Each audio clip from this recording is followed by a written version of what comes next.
It's Called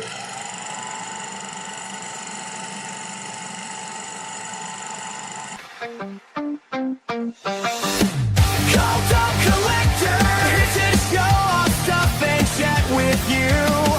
Called up collector, movies and more is what we do. Called up collector, sit back and relax, here comes the show. Called up collector, 3, 2, 1, here we go.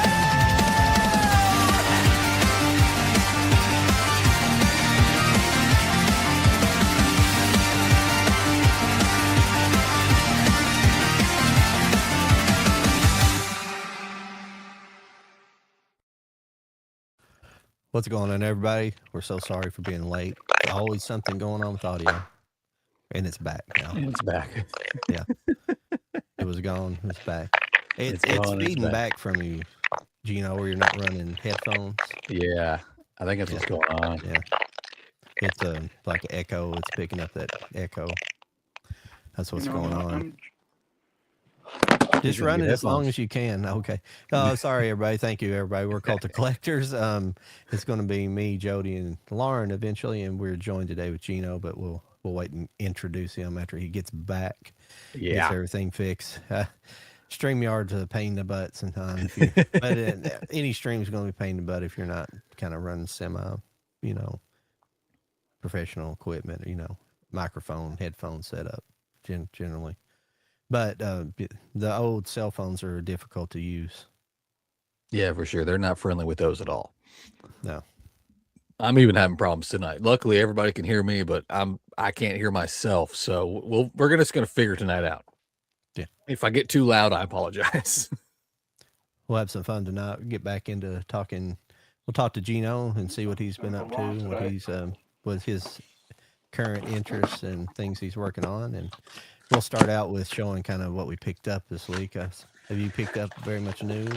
I got one thing brand new, and then I added some stuff to the collection that's not necessarily new titles. They're just new to me.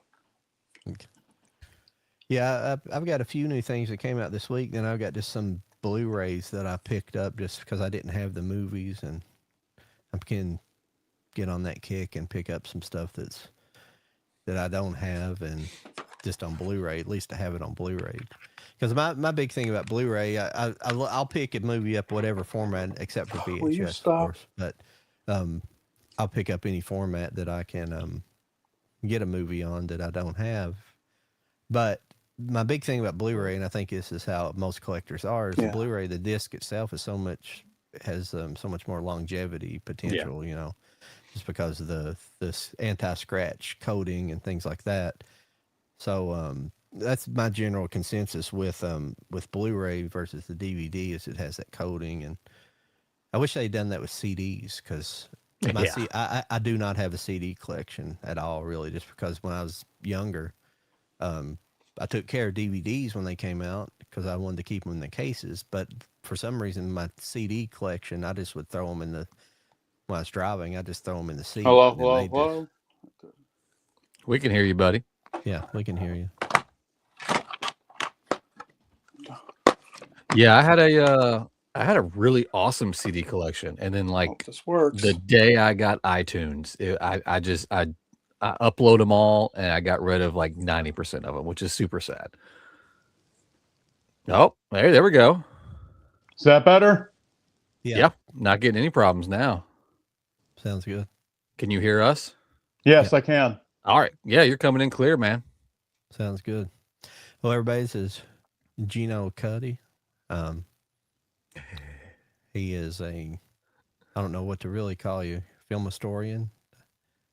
Yeah, I'm film historian, television host and producer, film critic. You could technically call me a film critic because I write for a blog. So He's a man of many hats. Yeah. So what have you kind of been into lately? What's your kind of new project or anything you've been working on, or anything you've been reviewing? Or Well, I just wrapped up. I mean, I don't know. I mean, we're going to be coming back and we're going to be, probably discussing some books related to this subject. But myself, Nick Sheehan, and Clive Davis recently wrapped up reviewing pretty much all the available films of William S. Hart on our podcast, Heart to Heart, the William S. Hart podcast. I mean, there are a few other things, like a few strays, like, there's like,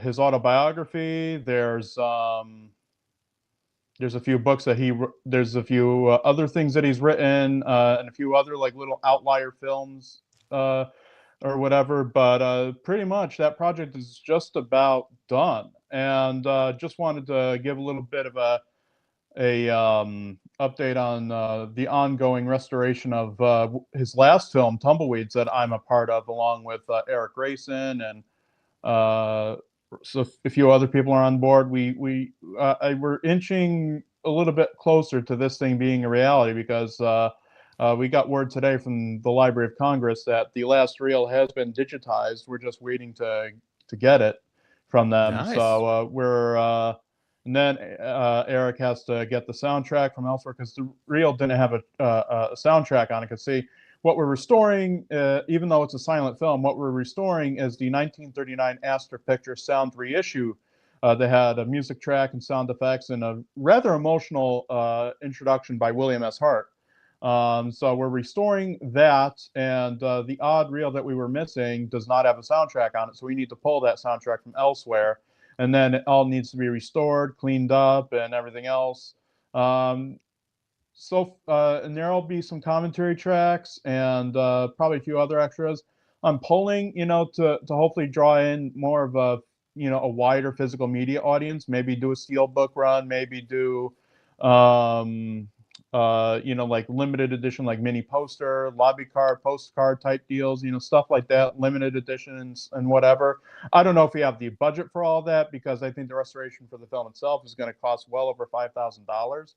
So there's going to be a lot of money going out. So there will be a Kickstarter for this, by the way. And when that goes live, I'll be sending the links out to people, and maybe you guys can promote it on Cult of Collectors and whatever.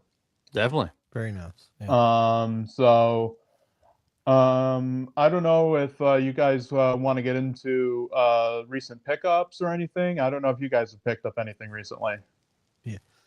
Yeah, I have, and Joey has, but you can, being the guest, you can go ahead and start up. I know you've picked up some things you were telling me about. Oh, yeah. He's excited about it. I guess first I'll start off with probably what's going to probably excite people a lot the most is these two Blu-rays from Classic Flicks, the Fleischer Cartoons Volume 1, Fleischer Cartoons Greatest Hits Volume 1, and the nice. Famous Studios Champion Collection. Now, what these are is basically a collection of fully restored, digitally restored animated films from both the Fleischer Studio and the succeeding Famous Studios. Because see, when the Fleischer Studios were eventually absorbed by Paramount, they were rechristened Famous Studios after, I think, if I'm remembering correctly, an in-house music label that Paramount ran, and I think also the Famous Players Lasky Corporation. So these are two beautifully restored Blu-rays, highly recommended. Especially this one, I have to say. I mean, this one is just as great, but this one is the one I was most excited about, because if you've at all grown up with public domain VHS tapes of old cartoons, you would have more than likely ran across a lot of the cartoons on here, especially like some of the very early Casper the Friendly Ghost cartoons. I'm happy to report that pretty much all those early public domain Casper the Friendly Ghost cartoons are on this Blu-ray, digitally restored. They look better than they've ever looked before in their life. Oh, wow. Original Paramount titles. Like, you could see each brushstroke in the backgrounds of these. Like literally in the cell work, like, it is beautiful. Like the color, it's just, I was in tears basically watching, some of the cartoons on this set. Like, I watched A Haunting We Will Go, which is a Casper cartoon. I also watched There's Good Booze Tonight, which is also a Casper cartoon. And then there's like some Little Audrey cartoons on here. I think some Little Lulus as well. Baby Huey, Herman the Mouse, Blackie Sheep and Wolfie. dazzling Technicolor. So there's a lot of great stuff on here, ranging from 1943 to 1950. And then there's also audio commentaries by people like Jerry Beck, Bob Jakes. Bob Jakes was actually an animator who worked on the original Ren and Stimpy TV show back in the day. You also get Will Friedwald, Thad Komorowski, Mike Kazala, and Rob Waldman. And Rob Waldman, I believe, is a descendant of Fleischer and famous animator Myron Waldman. Then you get some bonus shorts, Spree for All and Cat o' Nine Tails. Sadly, one of those is only in black and white, and the other one is only picture. You got production artwork galleries. Now, these two Blu-rays, I have to stress this, are a big friggin' deal, because this is the first time ever that Paramount Pictures has actually taken notice of their animation collection. You know, their rich legacy of animation, because these are the first time that anything from the Paramount vaults themselves and involvement from Paramount has happened. Like Thad Komorowski of Cartoon Logic and Maurice Alvarado of Fabulous Fleischer Cartoons Restored. Both of those individuals went in and said to Paramount, and I don't know how they did it. Like, sadly, I'm on the outs of those guys, but I don't know how they managed to convince Paramount finally to be like, hey, this stuff is just collecting dust in these vaults. Let's finally release them on Blu-ray. So yeah, if you've only grown up with like those old Casper cartoons on horrible nth generation 16mm prints and Baby Huey and stuff like that, like, you will be in for a treat when you see the cartoons on this. It's currently on Amazon. It's currently also on Classic Flix's website itself. So yeah, I highly recommend the Famous Studios Champion Collection, and the Champion Collection being named after the fact that when these cartoons were reissued to theaters, they were called a Paramount Champion. So that's why it's called the Champion Collection. And also the Fleischer Cartoons Greatest Hits Volume 1, which contains a lot of the silent Coco the Clown cartoons, some Betty Boop cartoons, and a Popeye the Sailor color cartoon. And for the first time ever on Blu-ray, a couple of Fleischer Color Classics, which the Fleischer Color Classics were, in essence, his response to Walt Disney's Silly Symphony cartoon. So you got Small Fry from 1939 and the very dazzling Technicolor treat, Somewhere in Dreamland. So I definitely, and you get surrealism like Swing You Sinners, Mysterious Moe's, and you get the one of the first ever Superman cartoons, the Mechanical Monsters. So yeah, and Christmas Comes Once a Year, Cartoon Factory, Barnacle Bill from 1930. You also get Dizzy Dishes, which was Betty Boop's first animated appearance, back when she started out as a dog. Yes, Betty Boop, this lady right here, started out as a dog before she became a human being. So yeah, Betty Boop was kind of a trendsetter in that way. So yeah, so you got so definitely pick these up, because if you do wind up supporting these releases and picking them up, there will be additional volumes likely released. So you got to support, if you're going to support anything, support this stuff, because it's highly recommended. If you at all love Fleischer cartoons or vintage animation in general, these are very much worth picking up. So definitely pick these up. Yeah, I Nice. went on there and ordered them while you're talking about them, because John's all over. I have some of the Fleischer Superman cartoons. Yeah. I would go over and pull them, but I don't know exactly what order they're in over there. But yeah, I definitely I like those old ones. Those were especially restored onto Blu-ray. That's fantastic. Yeah. Especially had the Betty Boop. They ran a Betty Boop cartoon in front of the Bringing Up Baby when me and Mike went and seen it. So that was pretty cool. Yeah. Hey, Lauren. Hi. Hey, Lauren. Hey, sorry. You snuck in here. Yeah, I just thinking. Yeah, it was nice to hear all of that about Betty Boop and stuff. I didn't know that she was a dog originally. So I learned something today. Yeah, Already. If you watch the early, like really pre-code Betty Boops, a lot of them are really surreal and off the wall. Like Bimbo's Initiation is like one of the weirdest cartoons you'll ever likely see, but it's brilliant. It's wonderful. Oh, it's great. That's really cool. And a couple other recent pickups. I mean, aside from my massive Sinister Cinema pickups that I've had recently from their $98 special sale, I picked this up on eBay, the Charles Starrett Durango Kid collection, 10 feature films. This has The Fighting Frontiersman, Blazing Across the Pecos, Laramie, Trail of the Rustlers, Streets of Ghost Town, Lightning Gun, Snake River Desperados, Bonanza Town, The Hawk of Wild River, and The Kid from Broken Gun. And basically, the Durango Kid was a masked vigilante character who basically, you know, was on the side of good. He thwarted like looters, land grabbers, claim jumpers, and his sidekick was actually Smiley Burnett, who was Gene Autry's sidekick back in the Republic days, and even into some of the later Columbia films. I still got cartoons on the brain, unfortunately. And just wrapping up the final two pickups that I have right here. I picked up a couple of Buck Jones titles, and this is going to be a part of a bigger box. Uh-oh. SpaghettiOs. Oh no. Oh, is he freezing up? Oh no, Geno! Always.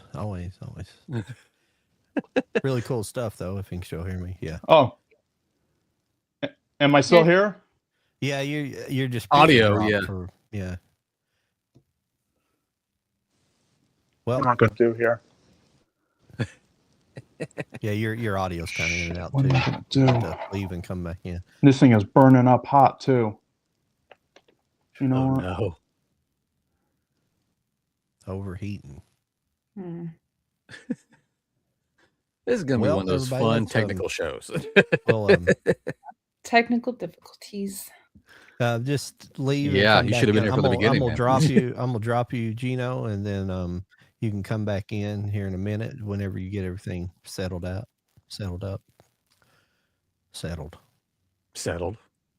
like it. Well, if we're doing new pickups, I got one like new thing, and then the other handful of things are like things that have been out, but I just happened to finally get them. Okay. But this finally came in the mail because if there's one old Blu-ray Steelbook I was never able to get because it's so hard, it's 30 Days of Night. So when they announced the new 4K Steelbook, and then the UK did this slip edition, I had to grab it. Fuck. I know, right?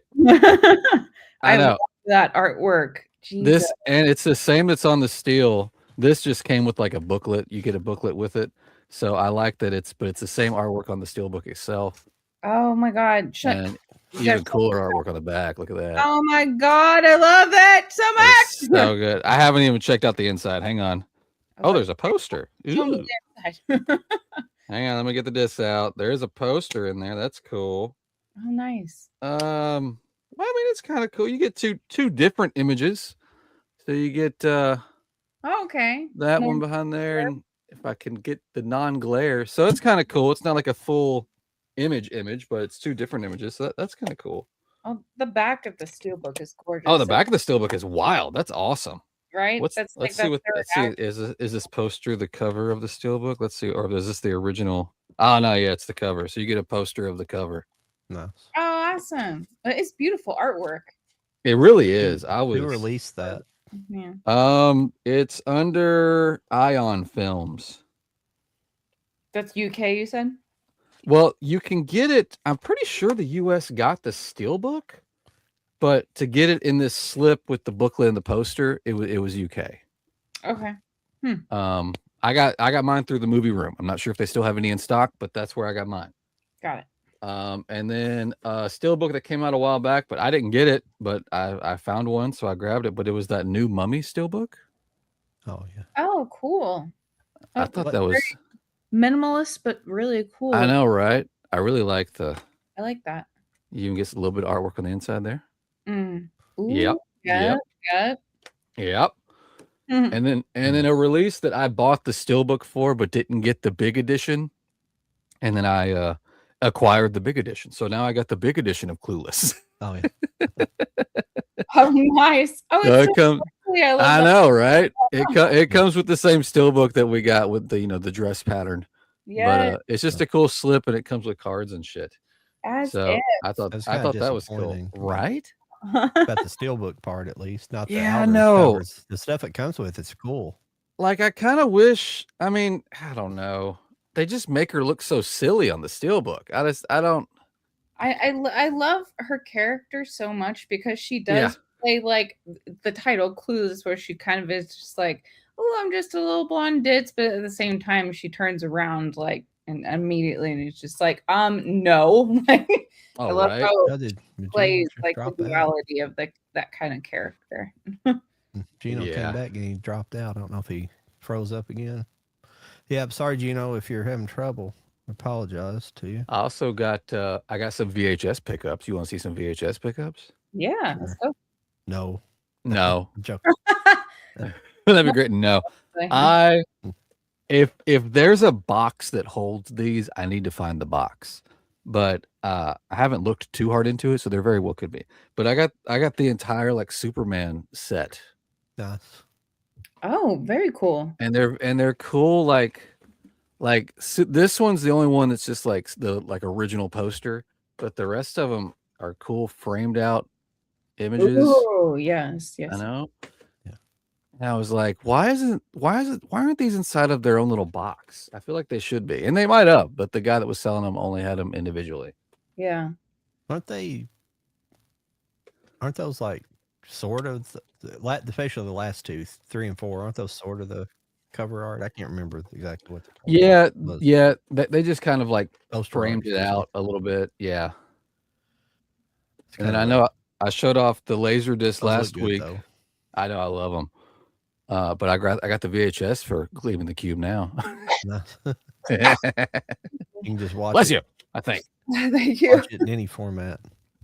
I can watch it in almost any format now. As soon as I can get a bootleg Blu-ray, that'd be nice. And then to kind of top it all off, because tonight, guys, can we talk about what a suck-ass 48 hours it's been? Oh yeah, yeah. Lauren's allergic to the whole situation. I'm sorry. Yeah, that's my complaint on it. But I said all I needed to say. But I went and I bought a 300 tape collection, VHS tape collection. And I haven't even gone through it yet. I just opened up the tops just to make sure I wasn't getting robbed. I'm gonna let you talk, Jody. I'm sorry. I'm gonna get a tissue. And am I freezing? I'm Oh trying to God, start she's dying. He's trying to start a thrift store. It'd be cool, Dude. if you were. It's gonna end up. I'm gonna end up having a VHS whatnot show is what's gonna happen. But what I thought was crazy because I got it yesterday. As soon as I opened up the top, one of the top 2 VHS just sitting there was 9 to 5 and Still Magnolias. Wow. Is one of them That's sealed? crazy. That's it's not Still, but it still has the original shrink on it. Oh, while we're in between there, I wanted to say hey to everybody. We got Ray, Chris, Big Nat. I guess it's Big Nat 007. How you go? Jennifer Kemp, if you're still around. Still raising 4Ks. What? No. Oh, sorry. Kidding. I had to go in there and tell everybody.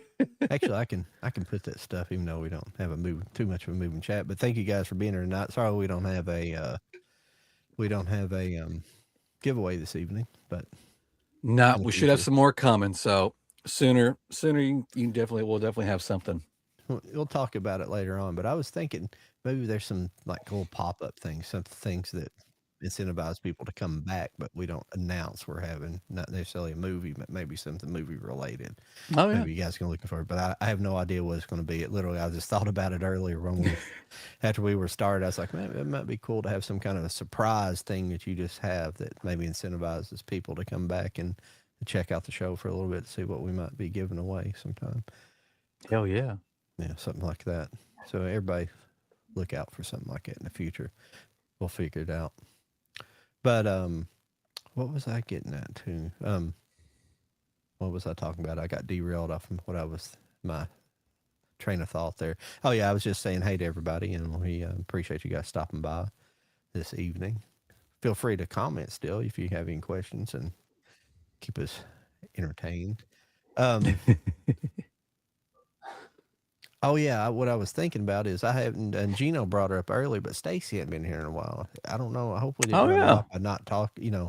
It's hard to answer those questions when we have guests on. It's hard to, and we did answer a couple, but you just can't. And I love her being here. I love the questions, but just kind of weird. But when you have a big guest on, it's hard to, kind of answer questions constantly from her. But I always appreciate it. Oh, I want to say what's that? Scads Blu-rays over on Instagram. Did you start your Instagram? I did. I actually Okay. remember this time, so that was good. I wish it didn't work like that, but I know, right? Over kind of a on manual deal. Oh, there's Geno. He came back. Hell, what's up, Geno? You made it back. Yeah, it's going to work because guess what I'm having to use for this right now? I'm having to use a really busted up laptop where the screen is broken and there's a key missing on the keyboard. And yeah, I need to get this dad lesson thing repaired, but it seems to be working. So, the camera and microphone are working great. yeah, and there doesn't seem to be any lag. So yeah, I'm definitely gonna. When I get paid tomorrow from work, I'm going to invest the money into getting this one repaired. There you go. So I guess while Lauren's taking probably a much needed potty break. She's sneezing up a storm. I don't know what's going on. There she's back now. There she comes. I didn't die. I'm okay. Okay. Okay, I'm here. Hi. So as I was saying before, I was so rudely interrupted by the U.S. and hopefully Homestar Runner fans are in attendance tonight because let me just shut some things down here. I got some stupid things running that shouldn't be running, so hopefully that exits. Hopefully Homestar Runner fans are watching because I was invaded by the USB dongle goblin. That's a deep cut for you Homestar Runner fans. Team Girl Squad, remember those days? That's funny. So as I was saying, here are a couple of Buck Jones collections because I'm actually expecting in a shipment of like over 18 other Buck Jones DVDs. Oh, nice. So I'm really looking forward to that. It's going to be exciting. And let me just talk a little bit about Buck Jones while I show this off. This has 9 films on it: Men Without Law, The Avenger, Branded, The Deadline, Range Feud, Forbidden Trail, The Thrill Hunter, The California Trail, and Unknown Valley. So basically who Buck Jones was, and he's also on my shirt. There you go. That I'm wearing. There you go. Buck Jones was a cowboy star who came to films in the silent era, but really made his best films in the sound era, I think. He made his best films for Columbia Pictures, but he worked for a variety of different studios. He also worked for Universal, and he also did some serials for Universal, including this one, The Phantom Rider, which was restored from 2K Elements and Universal Archives, and contains liner notes by film historian Toby Rowan. It's like 15 chapters now. You can't sit down and watch a serial all in one go because it's like well over 3 hours worth of film. So it's best to either watch 1 or 2 at a time. But Buck Jones was so cool, man. Like he was one of the coolest cowboy stars. Like there's a later film that he did when he partnered up with Tim McCoy for the Rough Rider series, and a film called Arizona Bound. Basically, there's a scene in that where Buck Jones stampedes a bunch of horses while there's a shootout going on. There's a big shootout going on in the city. And basically, he stampedes a bunch of these horses. And what happens from there is Buck Jones rides his horse Silver into the saloon, like not just through a door. He rides through the glass window in the saloon, takes a shot, climbs off his horse and says, "Drop those guns." You know, like basically takes whole command of the scene. Really cool stuff. So yeah, if you ever look into Buck Jones, just great stuff there. And this will probably be good. Again, haven't opened these at all because I've just been so busy. That and the Durango Kid. Now, before I go into the other Westerns, I need to take this opportunity to take Walmart to task for something. Uh-oh. Oh, okay. Here we go. Okay. This is a Geno Cuddy rant meltdown exclusive. I like it. Okay. I went into Walmart the other day because I had gotten paid from work and I had gotten quite a sizable chunk of change. And so I saw a certain item on the store shelf and I was ecstatic when I saw it and for such a cheap price. But then I took it home and I found out why it was such a cheap price. Oh no. And what am I talking about? This monstrosity, the Universal Classic Monsters collection. It says all 30 classic monster films and the pack, and it looks really nice, right? All the artwork and everything. Here's the problem that I have with it, though. Yeah. It's in one of these cases. I hate those cases. I hate these with a passion. Yeah. There's the big books. I hate that. I mean, look at this. I mean, it's such a mess, and I have a disc that's falling out, you know, and they're all stacked on top of each other. It's such a mess. Like, dude, you do not package discs this way. No. And this is why I'm especially mad at Walmart, because the original set that I had of this is my second version of this set that I bought, or had to exchange, and I'll get into that because I took the original version of that set home, you know, another copy of this home, and I found out, and I opened it and I was like, oh, one of the mummy discs is scuffed up really bad. So I'm like, okay, I'm gonna have to go back to Walmart and get a refund. So I go into Walmart because I already had something else to refund anyway, another pair of these headphones, because of the fact that it was only coming out of the left ear because, you know, I wanted to be on the careful side and buy 2 pairs of headphones. So, something happened there. Am I still on? Yeah. We can hear you. Am I kind of still here? glitching out. A little Yeah. bit. Okay, good. Called up. I guess Yeah, Sam right. Walton. I guess the ghost of Sam Walton is listening in on this conversation. So I went and I tried to get a refund on this, and they were like, "No, you can only exchange it for the same item." And I'm like, "Excuse me?" So I can't get my money back. So I have to go and get another one of these, and that'll be an even exchange. I can't get a refund on this. So even though we are big proponents of physical media here on Cult of Collectors, I do have to say, don't buy your physical media at Walmart, especially if it's something like this that's packaged horribly. Like if it's like a single Blu-ray or DVD or something, that's fine. Like there shouldn't be any issues with that. But if it's a big monstrosity behemoth like that, don't bother. And so that's why, thankfully, because the reason why I bought this is because I wanted to get the Invisible Man films and the Phantom of the Opera and the Creature from the Black Lagoon because I didn't have those. Thank God, though, I already had these at home. There you go. Because, and you know, say what you will about these and the fact that you get like House of Frankenstein and Abbott and Costello Meet Frankenstein, like 10 of these collections 2 times over. At least they're packaged nice. You know, here's the Wolfman. All the Wolfman films are in here. And look at how these are nicely packaged. Like this. Yeah. You know, that's much better in comparison to that. So yeah, I'm gonna hold on to these.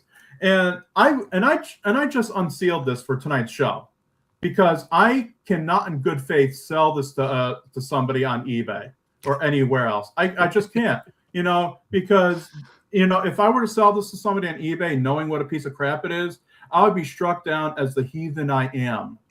So, you know, so yeah, thank God I still had these. Thank God. I like it.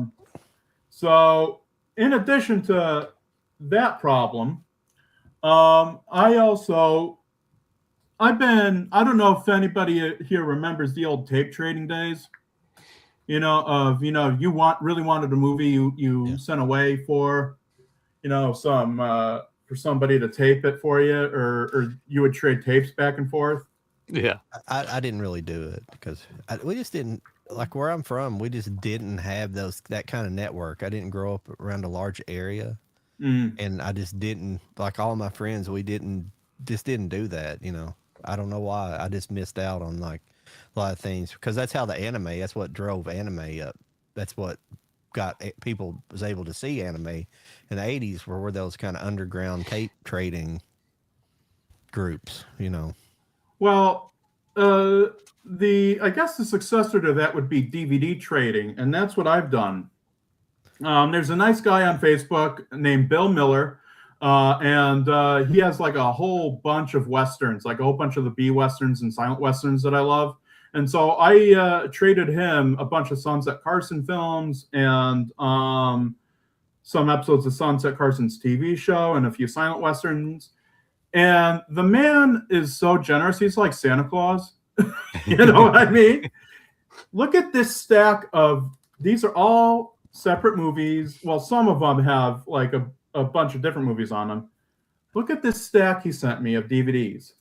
Oh, wow. Yeah, 50 discs right here. I'm not going to go through every single title because by the time I do, well, Jody, for one thing, your beard will be completely white. It's getting there. It's getting there. Yeah, and probably all my hair would have fallen out, and I would look like, you know, death warmed over. But yeah, just great bunch of stuff in there, like a bunch of Tim McCoy Columbia films, and some silent stuff in there, some Hoop Gibson early Universal stuff from early 30, stuff that you're just not going to find anywhere. Like, you know, stuff that, you know, like here, Western Code, for example, 1932, Tim McCoy. This is, you know, something, you know, taped off of Encore Westerns. You know, because it was just taped off of TV. You know, like you get like 30 minutes in and you see the Encore Westerns logo in the bottom left-hand corner of the screen. Yeah. And you're like, oh, okay. But hey, it looked good. And the cool thing about this movie is there's a shootout on the top of a moving train at the beginning of this film, so it's pretty cool. Really action-packed, really good stuff in the Western Code. I can't wait to dig into some of these other ones. But what I have recently come into possession of, aside from the stuff that I already showed off, and I wanted to finish up my Buck Jones story. See, I'm rattled tonight because of all the tech issues. The sad thing about Buck Jones is that he perished in a rather horrendous way. In November of, I believe, 1946, I'd have to look through the dates again, but there was a really, really bad fire in Massachusetts, in Boston, Massachusetts. If you look it up, it's the Coconut Grove nightclub fire. Which took the lives of over 492 people. And Buck Jones was one of the guys that died in that fire.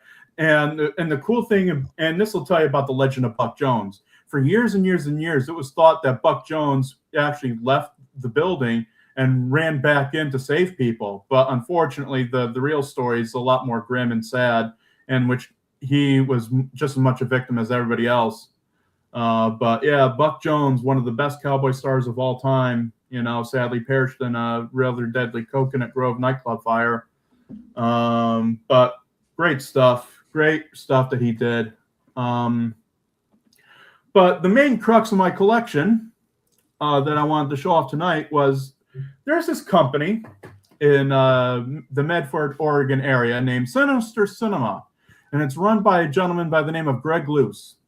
And this label specializes in B-Westerns, which I love, horror films of all types. They even sell Severin Blu-rays. And they sell like pulp novels, sword and sandal movies, you name it, they probably have it. Yeah. And so they have twice per year what they call their $98 special sale, which basically means you could get 12 titles for just $98 shipped, which is really pretty awesome, actually. And especially, I'm sorry, were you going to say something? I said that's actually quite good. I was just agreeing with you. Yeah, I mean, let me just show you and what you typically get. Let me just show you like the first, like one of the things that I got. I got like, here's a volume of Hoop Gibson Westerns, and you get like 4 of them, you know, in a set. So can you imagine, you know, 4 movies, you know, 12 of these with 4 movies on them each, you know, for only $98? You do the math, you know. I'm not Homer Hickam. I'm not Mr. October Sky. I can't do math, but I think that's pretty good. And some of these are actually transferred from 35 millimeter film, like really good film elements. I mean, I will go so far as to say that the Sinister Cinema copy of The Tollgate starring William S. Hart from 1920 is probably the best version of that film that I've seen. Like even better than the official restoration, because the official restoration is nice up until the final reel when starts deteriorating. The Sinister Cinema version is actually really good, and also he has the best version of Ken Maynard's $50,000 reward that I've ever seen, and I love that film to death. Just action packed, just awesomeness. So yeah, so let me just quickly show off this one box. I'm not going to go through everything because it's already like 8:51 at night, and I'm sure that I'm probably boring people to tears. But this is what I got for my first $98 special sale. Oh, wow. This goodness! There you go. Oh, That's awesome. And so I got Hoot Gibson's Volume 1 through 4, Ken Maynard's Volumes 1 through 7, John Wayne Volume 1. Now the John Wayne films in this collection, it's interesting because these aren't the Searchers or the Comancheros or anything that he did later. What these are his monogram pictures, B westerns that he did in the early 30s. So you get stuff like Riders of Destiny, Sagebrush Trail, Man from Utah, and Paradise Canyon, all from 35 millimeter. No. And another thing that I got was the first volume. Stagecoach days. Yeah. Right. No. But post what was the movie that really made him big? I think it was called The Big Trail. I think was the film that made him big.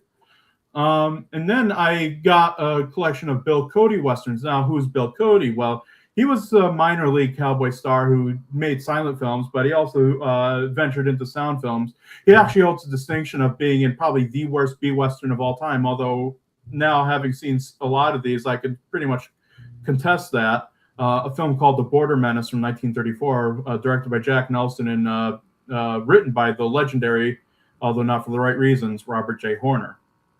And the reason why my friend Christopher Snowden, who's been a long-standing Sinister Cinema customer and everything, recommended this set to me for the beautiful print of Frontier Days that's on here. And the cool thing about Frontier Days is either it's already passed or it's going to happen.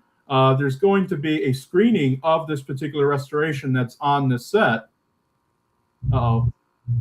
There's going to be a screening of the particular restoration that's on this set at Lone Pine, California, where it was actually filmed originally. So that's going to be cool coming up. Now, that's the first box. Let me just put this box on the floor here because I'm such a madman. Go ahead. No, I had some great stuff. I like to have some of that stuff too. And so I decided to participate in a $12 special like 2 more times after that. And so look at that. Nice. Hell yeah. And so what I have in here are a bunch of like Tim McCoy's later stuff that he did for Puritan and Victory Pictures. I have let me see if all of that is him? What? Is it all of that is him? Like his works or what have you? No, well, there's 4 volumes of his. There's 9 volumes of Bob. There's 9 volumes of Bob Steele. There's 8 volumes of Tom Tyler, Red Russell Volume 1, Big Boy Williams Volume 1, and Yakima Canutt Volume 1. So let me get into some of these people, some of the stuff here. Let me see if I can find a good cover. Here's a good cover for Bob Steele. Yeah, here's Bob Steele in a nice poster for The Law of Rides. And you may or may not recognize that face because he's, in addition to making a lot of these Westerns, his real name was Robert Adrian Bradbury. His father was Robert North Bradbury, who was a prolific filmmaker. You may recognize him as the villain Lash Canino from the Humphrey Bogart and Lauren Bacall film, The Big Sleep. And he also played the fiendish Curly in the 1939 Lon Chaney adaptation of Mice and Men. And he probably his other great claim to fame for a lot of baby boomers, at least. He played Duffy on the popular TV series F Troop in the nice. 60s. Yeah. So yeah, good old Bob Steele. Cool. There's a film of his that I'm really wanting to see called Trail of Terror, because I saw a trailer for it like a long time ago, and basically he's riding like a waterlogged down ravine in the trailer. So I can't wait to see that and see how that coincides with the rest of the plot. So yeah, let me put that back, and let me see, where's the good volume of Tim McCoy? Here's a good Tim McCoy volume with Lightning Bill Carson. Now here's the funny thing about Lightning Bill Carson. He made Lightning Bill Carson for Puritan Pictures, but then when he moved over to Victory Pictures, I'm sorry, I know I keep cutting out. When he moved over to Victory, they made a sequel to this called Lightning Bill Carson Rides Again. Pretty interesting film. And Tim McCoy was a rather interesting guy. He basically got into the film business by getting a lot of Native American people into the film industry. He was actually well received by the Arapaho tribe, and was promoted to High Eagle in the Arapaho tribe, and he knew Native American Sign Language and stuff. Like there's actually a TV show that he did where he actually shows off some Native American Sign Language, and it's really cool to see because he was very deeply into the customs, and he also did Wild West shows on the circus circuit back in the day. So yeah, Tim McCoy and he and Buck Jones would later team up for the Rough Rider series at Monogram Pictures in the 1940s, which two of those I'm going to be showing off on the upcoming 5th season on my television program, Sunset Cuddy Six Gun Theater, where the theme for that season will be teamwork, where I'll be discussing a lot of the various trios and duos of the cowboy heroes. So that's Tim McCoy. Let's see. Now, somebody who's probably going to be, probably the biggest name to a lot of people is this man right here, Tom Tyler. Now, Tom Tyler was a cowboy hero, but a lot of fans nowadays would probably recognize him for 3 roles. He played Karis in the 1940 Universal film The Mummy's Hand. And he also was in a couple of comic book serials. He was the title character in Republic Pictures' The Adventures of Captain Marvel serial. And his last role was as the Phantom in the Republic Pictures Phantom serial. So that was his big claim to fame. And he was in silent films as well, silent Westerns. And some of those have been recently restored and put out on Blu-ray. So that's cool. So this is Tom Tyler, Born to Battle. Not to be confused with the Bill Cody film, Born to Battle from the Silent Days. And I got this one mainly for Rip Roarin' Buckaroo, which is a 1936, I believe, Reliable picture that he made for Bernard B. Ray. I believe that was the guy who ran Reliable. Yeah. So, yeah. Oh, were you going to say something, Really John? cool. No, it's really cool stuff. And let me just wrap up with some of this stuff I just here. love your commentary on all this stuff, how in depth you go with it all. I love that. Thank you. Because I just can't do that myself as far as auditory doing that. Well, I guess in a weird way, thank God for autism. Because I probably wouldn't be this much of a nut any other way, probably, Yeah. So this next collection is oh, hello. Hi, sweetie. So yeah, I know. There's a much how we've tried to there have been a lot of individuals from sports who have tried to make the transition to the big screen as actors. Probably the most famous example now of athletes who have tried to make the transition to being big screen superstars, Dwayne "The Rock" Johnson, right? Like you think about him, you think about some of the others that have, like the name Lyle Alzado comes to mind. But there was a football star in the 30s by the name of Reb Russell. who they tried to make into a cowboy star. And he was not very good. I'll just say that. He was not a very good Western star at all. I mean, he'll even admit that to himself, which he does admit in an interview that he did with author John Brooker and for his book, The Happiest Trails, which is sadly out of print. But Reb Russell was a fascinating individual because he was just a big, gangly guy. And probably the more infamous film that he did was a film called Border Vengeance, not to be confused with the silent Jack Perrin film Border Vengeance. And one of my favorite scenes in Border Vengeance, the Reb Russell film, well, there's two of my favorite scenes in that. One is when I guess there's this villain who's sort of sexually harassing Reb Russell's girlfriend. And Reb Russell goes up and clobbers him. And one of the bystanders is like, oh, shucks, Muley, you didn't have to be so tough on Billy. And Reb Russell's like, shut up, get out. Just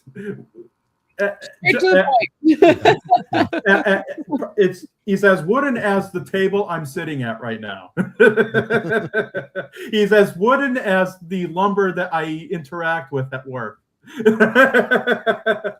But fascinating stuff. So a film on here that I'm really looking forward to watching because I love the title, and it was labeled as probably the best film that he ever did for Willis Kent Productions, and that's a film called The Man from Hell. Oh, I'm sorry, I shouldn't have said that. There's a little girl in the room. There's a child. Yeah. He has headphones in. She couldn't hear you. He has headphones in, so that's all right. I meant hack. She couldn't hear you. He has headphones in like you do. So. Well, that's good. Glad to know that. Right. You're all right. Another collection that I picked up was a collection of Gwyn Big Boy Williams films. He was another cowboy star from the silent days who made the transition to sound. A couple of these are from 35 millimeter. But a collection that I can't wait to get into is this collection right here of Yakima Canutt Westerns. Now, who is Yakima Canutt? You may be wondering. Well, Yakima Canutt just happens to be probably one of the, if not the most prolific stuntman who ever lived. Like, he and John Wayne basically revolutionized fight choreography in films. Like, there's a famous sequence in, I'm not sure which film it is. The name of it is escaping me now. But there's a famous sequence where there's a bunch of like horses, like just galloping down like a dusty trail, and Yakima Canutt is basically jumping. I'm freezing again. Okay, Yakima Canutt is basically jumping from horse to horse to horse to horse. And it's awesome to watch. So he actually made some silent films, and some of those I have on here, including one that was produced by Hal Roach, who did the Laurel and Hardy comedies. So I have one here called The Devil Horse from 1925, and a couple that he made for a studio called Goodwill. I have The Iron Rider from 1926 and The Outlaw Breaker from 1926. And I have his only sound film as a lead star, which was a film called Canyon Hawks he made from 1934, the infamous John R. Fruehler and his Big Four Film Corporation. Rather interesting article I read about John Fruehler, by the way, online. I'll have to send John the link to it. It's rather fascinating, but pretty cool stuff. So I'm not going to bore you by going through every single title in this in this massive box, but that's some great stuff there. That era is. I know a little bit here and there, but I'm not that fully. I've never been that fully invested in it. Not because I don't like it. It's just there's so much. Yes.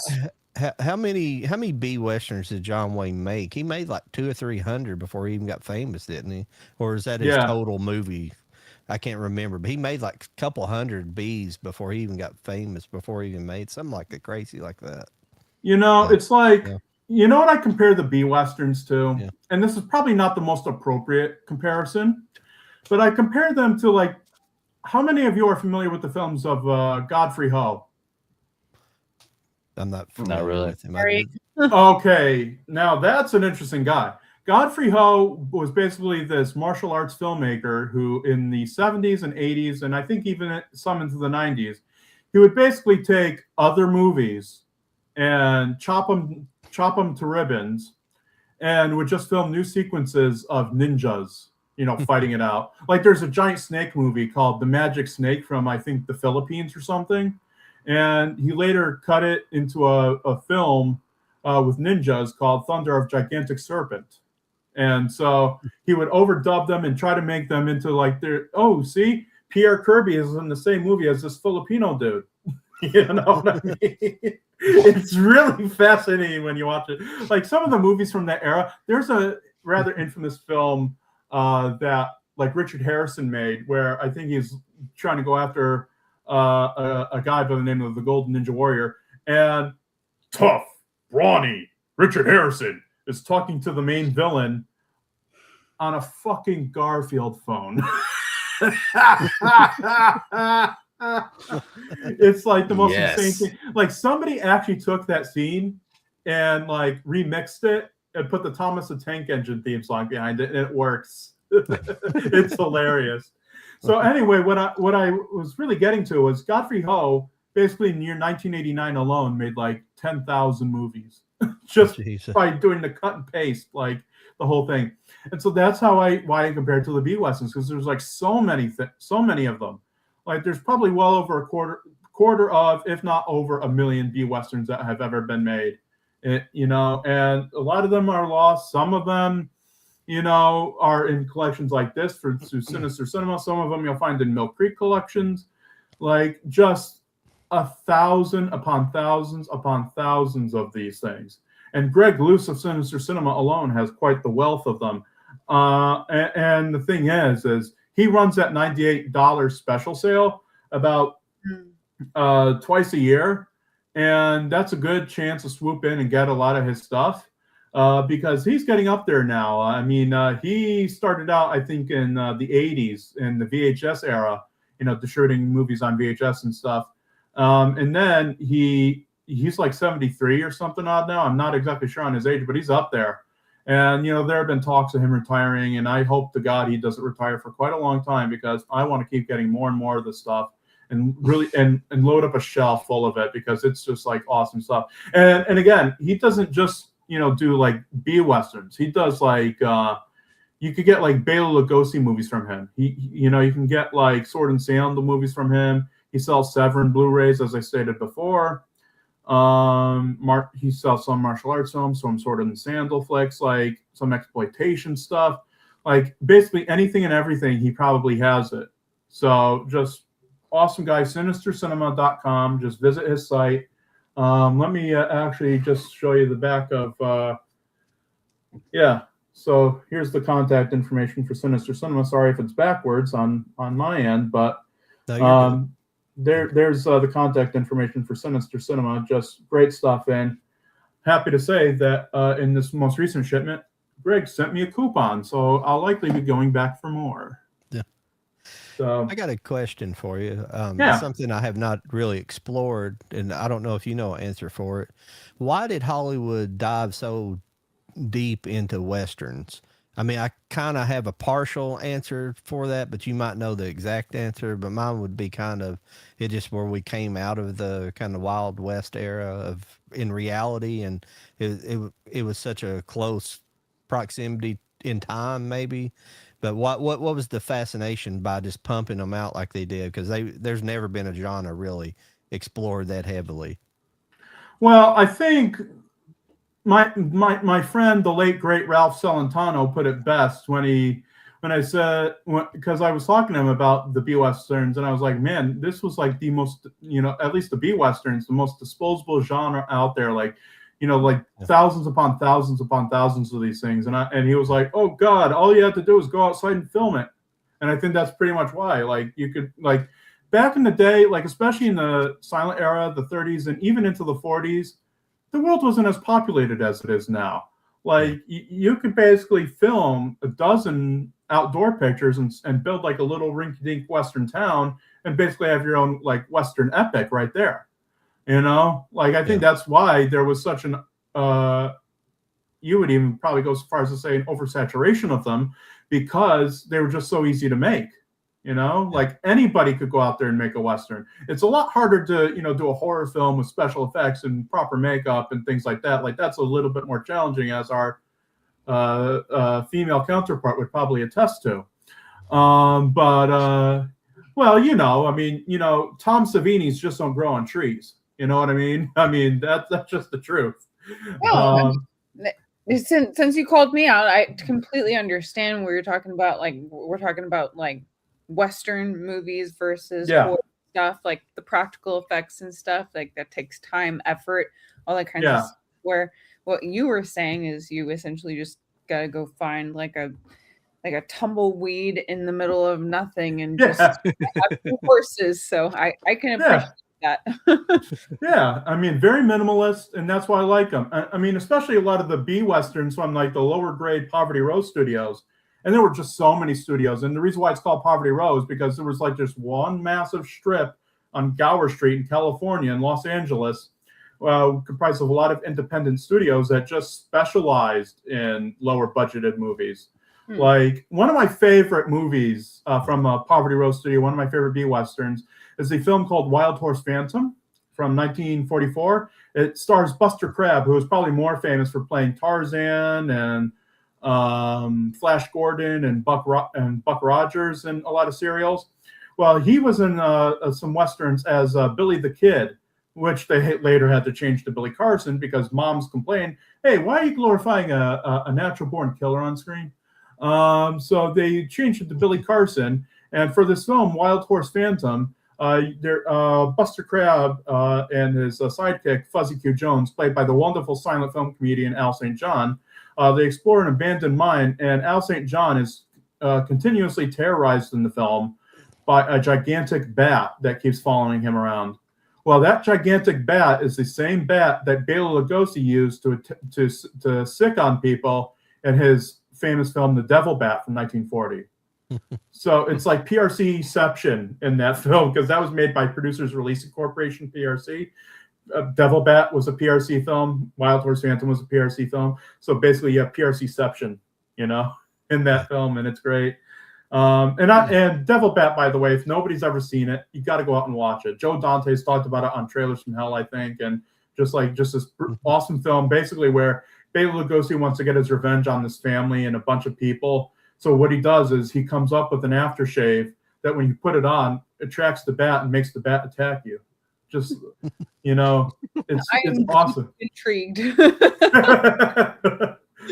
So, and he keeps it in like this underground, dungeon in his mansion or something. It's brilliant. I love the Devil Bat. Say what you will. I love it. Say what you will about Bela Lugosi and his non-Dracula horror films that he made for studios like PRC and Monogram and whatever. Even though they're quite dreary, the Ed Wood films, there was an invention behind those, and there was like a method to those that, and a creativity to a lot of them that you really don't even get even today. So even those lower budgeted things, are still sometimes leagues better than what you probably get today. Even the Ed Wood films aren't really that bad when you go. I mean, sometimes they have bad stats, but you look back at them and people call them some of the worst movies ever. They're not. They're at least on a filmmaker point of view, they're not that badly made. Like when it comes to like the technical stuff, the cutting, and some of the the cinematography and things like that, they're not bad. They're not great, but they're not. I've seen far worse made recently. Birdemic is far worse than. Yeah. Where basically it's a bunch of PNGs chasing after people. Yeah. Pretty much. But yeah, I mean, I love this stuff. I mean, again, I could probably go through this whole box, but I'd probably bore people to death talking about all this stuff. But there are a couple of books, and I probably should have grabbed them when I grabbed this rather dilapidated laptop.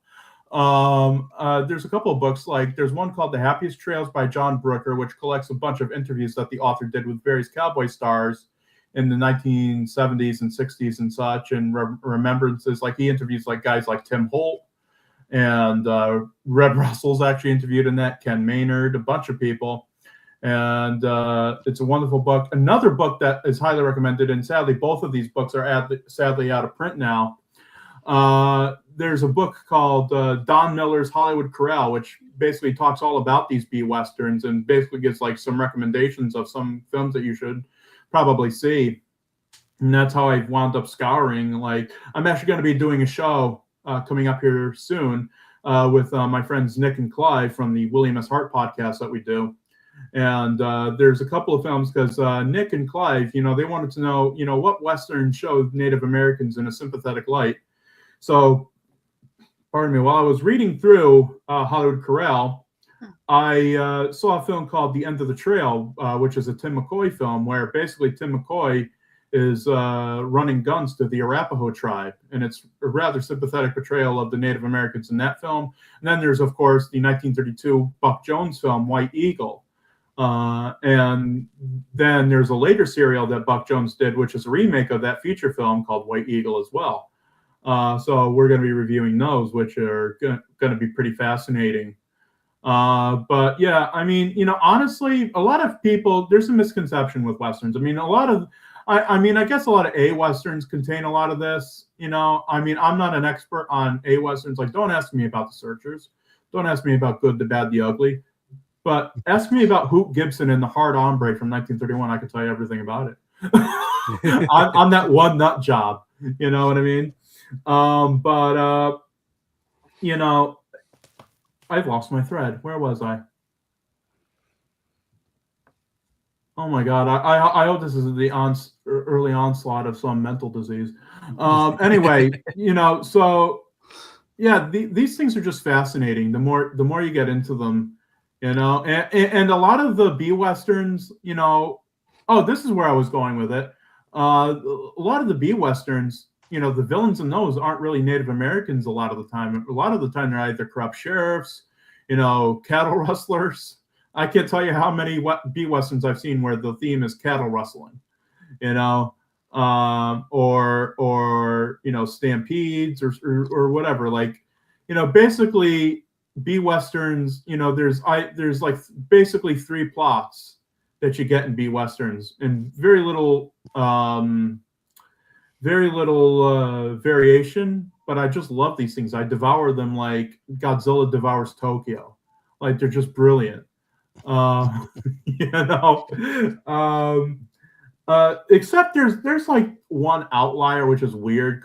There's a Ken Maynard film that he made for Universal from 1934. It's a rather infamous film. I reviewed it on my blog. By the way, I do have a blog that I review these things on. It's called Blazing Justice. So you could find it blazingjustice.blogspot.com, and you'll find a bunch of my reviews that I've written there. I'm still writing reviews to this day. So I recently, like a few weeks back, reviewed a film called Smoking Guns from 1934. And it's a Western, okay? Ostensibly, it's supposed to be a Western. But for like a good sizable chunk of the film, Ken Maynard has a blonde wig, a beard, and he's out there in the freaking jungle battling alligators. Like, what? And no wonder why old man... Yeah. And no wonder why old man Carl Lemley, told Ken, look, Ken, that last one you made for us was a stinker. And Ken was like, yeah, well, then the last 8 I must have made for you were stinkers because they were the same quality. But actually, if you look at Ken Maynard's Universal output, those are probably among some of the best B-Westerns ever made. I would have to go so far as to say that. Like, his film Wheels of Destiny, like, you could tell a considerable budget was put into that for a B-Western. Like, there's stagecoaches, there's thousands of extras. Like, it's really a nice piece of work. Probably the closest Ken ever got to making like a tumbleweed style film. But yeah. Oh, go ahead, John. I got a comment here for you. One of my favorite, Jennifer Kemp said, one of my favorite Darkiel Lugosi films is One Body Too Many, starring Jack Haley. It's more of a comedy than a horror film, but it's enjoyable. Yeah, he made a lot of, comedy horror films. Like, he made a film with the Ritz brothers called The Gorilla, which is probably the most prevalent Ritz brothers film out there now that they made for, I believe that was for Fox. And then, of course, he made a couple of films with the Bowery Boys / East Side Kids / whatever they felt like calling themselves that day. So you know, I think the films are Pride of the Bowery, and the other one is, I think, called Ghosts on the Loose. So yeah, both of those he made for Monogram. So he made a lot of comedy horror films. Have you? I've got a movie here. I was wondering if you've seen. It would probably be considered more of an A western. It's kind of in between, but this is Duel at Diablo. I don't know if you've seen this with Sidney Poitier and James Garner. See, that's a little beyond my scope. That's like a later Yeah. film. I mean, not that I don't dip my toes into those later films. 66, yeah. Yeah. What is that like? What they would call like? Is that like a spaghetti western, or is that, you know? No, it's more of just the A western with a. Okay. Well, the reason why I mentioned it, you were talking about portraying Native Americans in a positive light, and it's not necessarily portraying them in a bad light in this movie, but you probably know who Dennis Weaver is. So he was the original deputy and deputy on Gunsmoke. And I will go so far as to say he was in Spielberg's best movie, Duel, 1971. Yes. I'm sorry. I know a lot of people love Jaws. A lot of people like Close Encounters, E.T., all that. Those are all good movies. I will not dismiss them. But there's something about the raw energy and power of just a massive tanker truck chasing down a little red car in the desert. That was just, you can't capture that twice. You know, that was lightning in a bottle with Duel. Like, that was just a brilliant film. So I still think it's his best work, but go on ahead. But Dennis Weaver in here, he's like your main cast is James Garner and Sidney Poitier. They're kind of the hero. But Dennis Weaver would be kind of the heel in the story. He's basically like, I apologize, I don't know the woman involved in here. I didn't pay attention to her name. But regardless, he's basically like a wife beater. He's just like an asshole to this woman, and they got to save her. But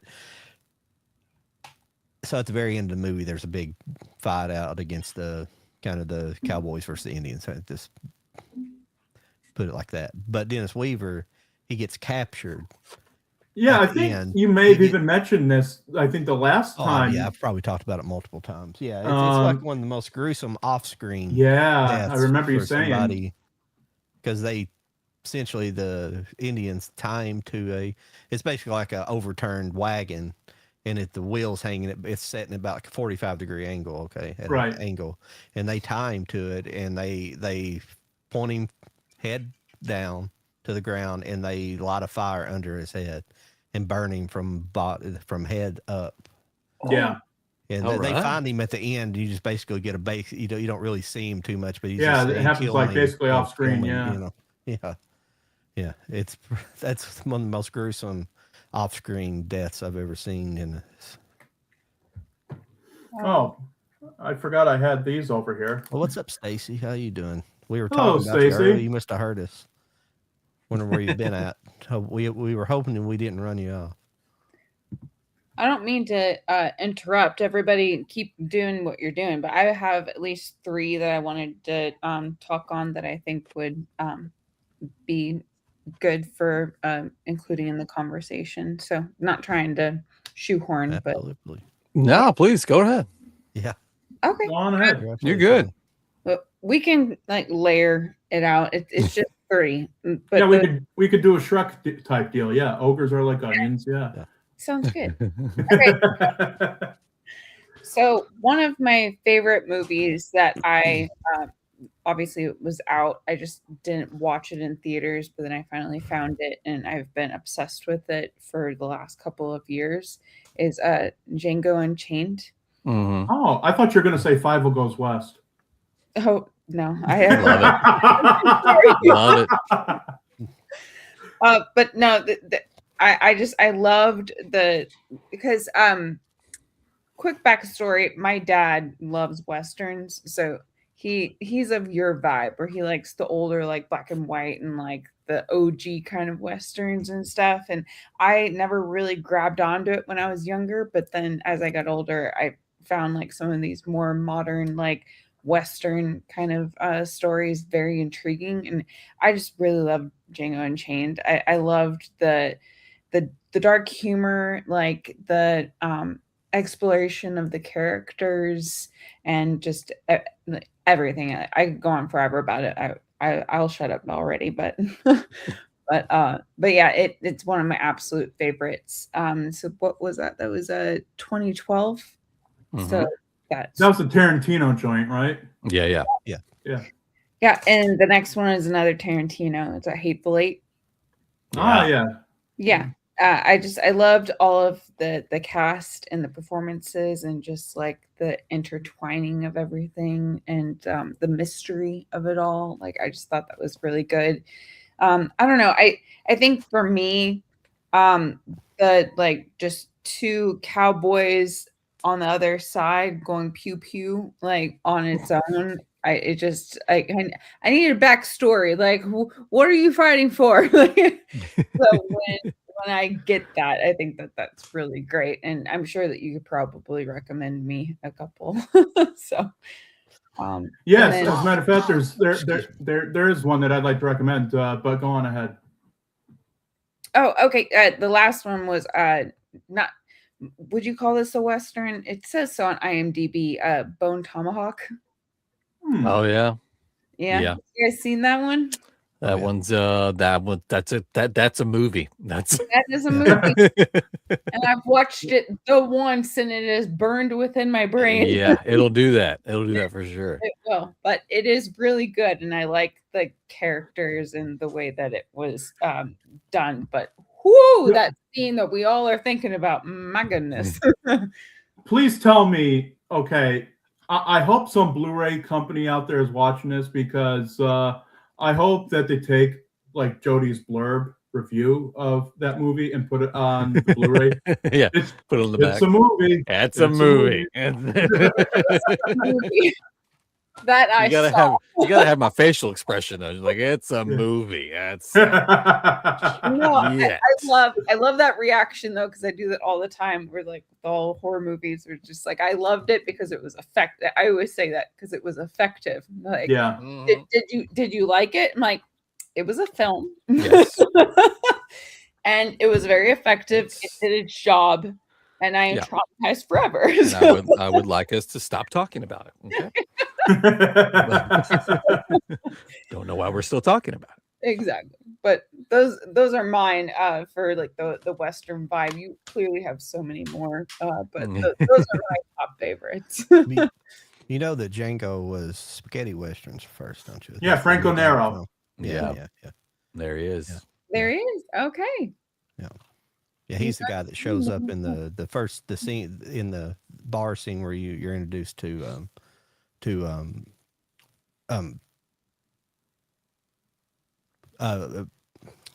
DiCaprio's character, excuse me. But when you that whole area that at the very end of that scene where he walks up to the bar. No, in the what's technically the fighting scene where the Mandingo fight where they first show that fighting where they're in the little room, the very first where they at the bar in the back and they're fighting. Yeah. And at the very end of that scene, he walks up. Jamie Foxx walks up to a guy at the bar and he asks him how to spell his name, or he spells his name, and he's like, "Yeah, I know, that's Franco Nero."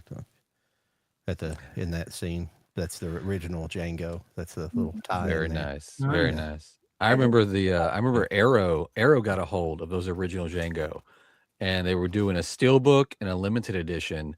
And like the week they were released, they got like a cease and desist.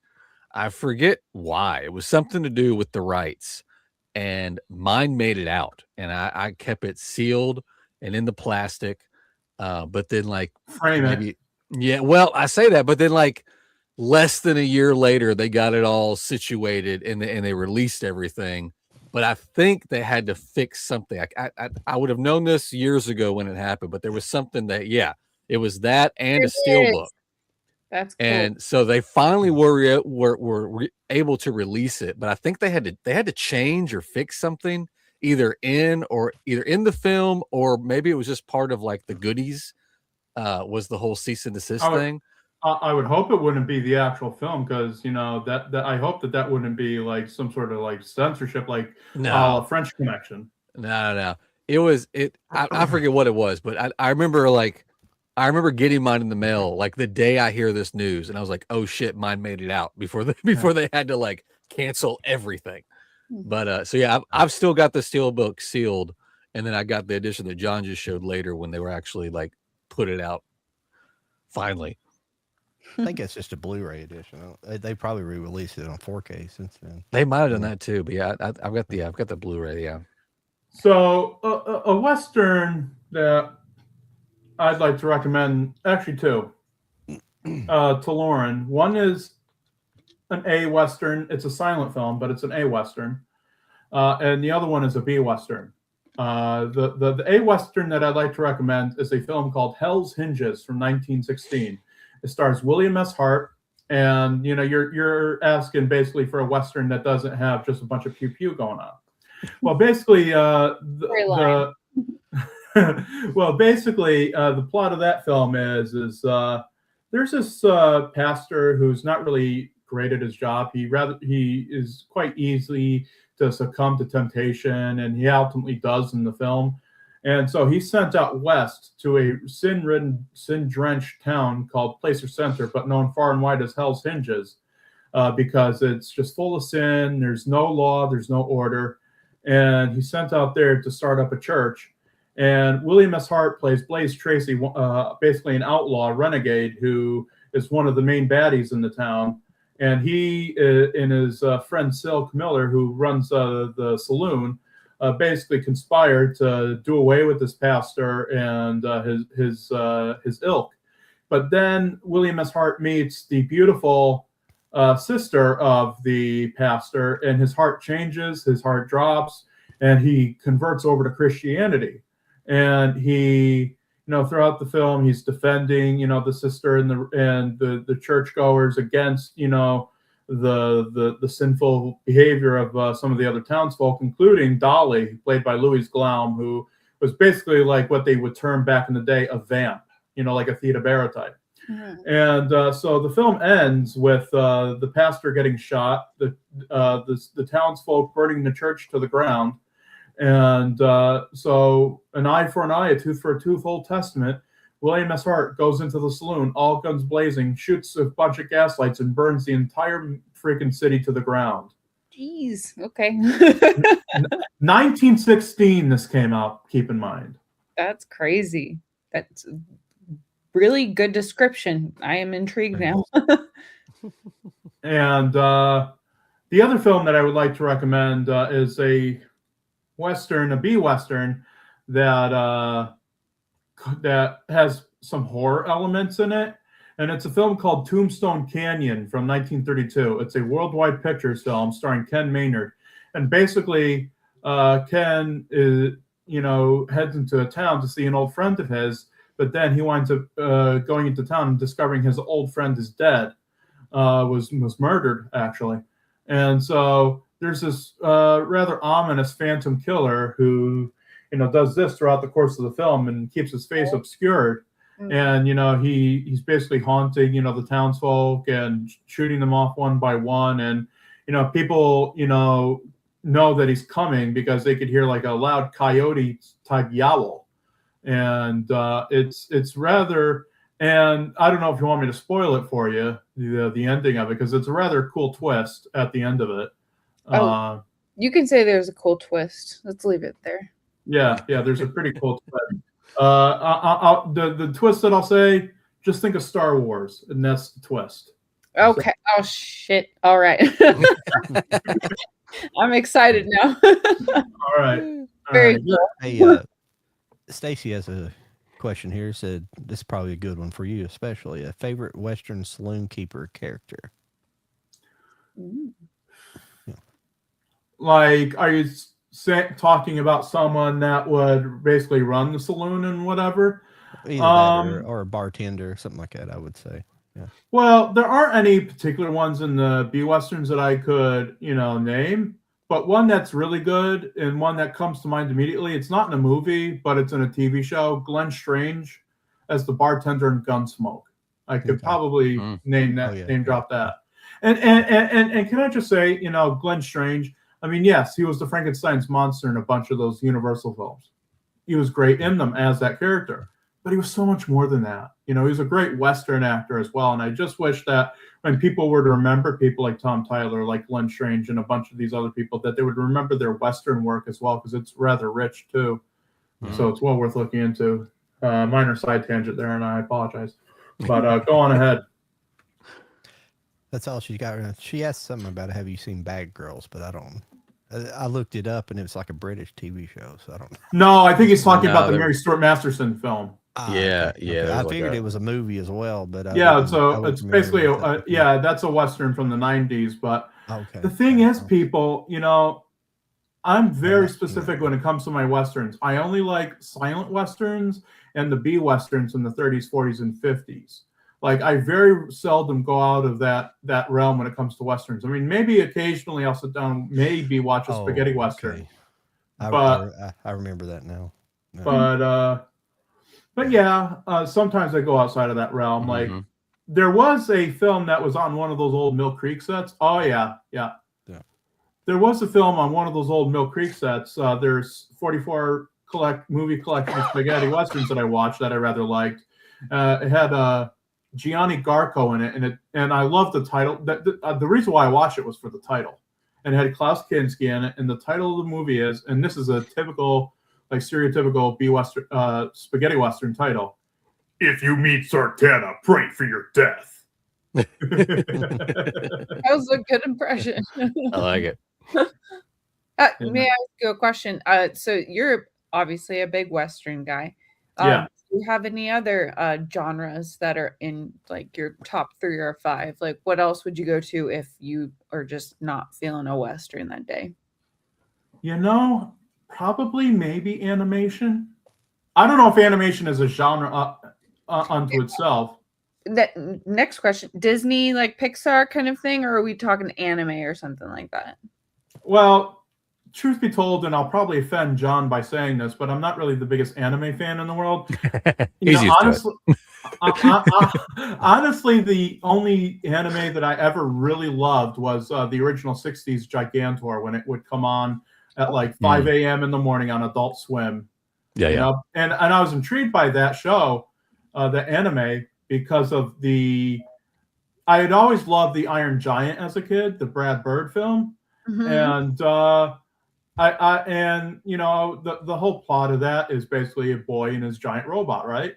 Well, they did that in the 60s with Gigantor, where basically you have Jimmy Sparks. I mean, I don't know, I can't say the Japanese original name, so I'll just say what the original the American name for this character.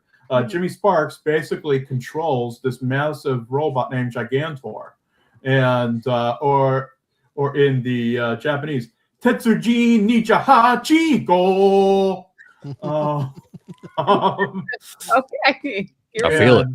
And so yeah, basically Jimmy Sparks and Gigantor basically go after their, like, terrorists, gang members, and it was such a culture shock for me to see a show of this vintage showing, like, a little boy shooting guns at grown adults. Like, it was really interesting to see for its time. You know, it's a 60s cartoon. And I think when it was exported here to America, I think even some parents complained about it, I think. The Japanese are pretty wild what they show. Yeah. Well, sure. All you need to do is say the word octopus, and they go batshit with that. So, you know. But so basically you were asking about, you know, Disney and stuff. Yeah, I like some Disney. I mean, honestly, and I'm gonna draw some flack for this, the only Pixar films I ever liked were the first 2 Toy Story films. I mean, you know, the other ones that came after were okay, but, you know, those first the first 2 Toy Story films were probably the best, in my opinion. They're perfectly classics. I would argue others kind of like Bug's Life and stuff like that beforehand, and what have you, but the first 2 Toy Stories, iconic. So. And little known fact, the character Stinky Pete in Toy Story 2 was actually based on a real guy. It was based on George Gabby Hayes. And then you can intertwine it with your Western content. Yeah. It was basically, yeah. Stinky Pete was based off of George Gabby Hayes, who was Roy Rogers' sidekick in the 40s. So There you go. They did the research. Yeah. and you know, truth be told, Woody is probably the reason why I got into Westerns. Like, probably subconsciously, because when I was a kid, I used to love Woody. Like, there's actually footage from Christmas in '99 where I was bugging the living hell out of my poor father because, you know, they got so many other presents for us kids, but all I wanted was the Woody that I got that year. That's all I wanted to play with because I just loved Woody so much. And it was the Woody that had the guitar with it. Yeah.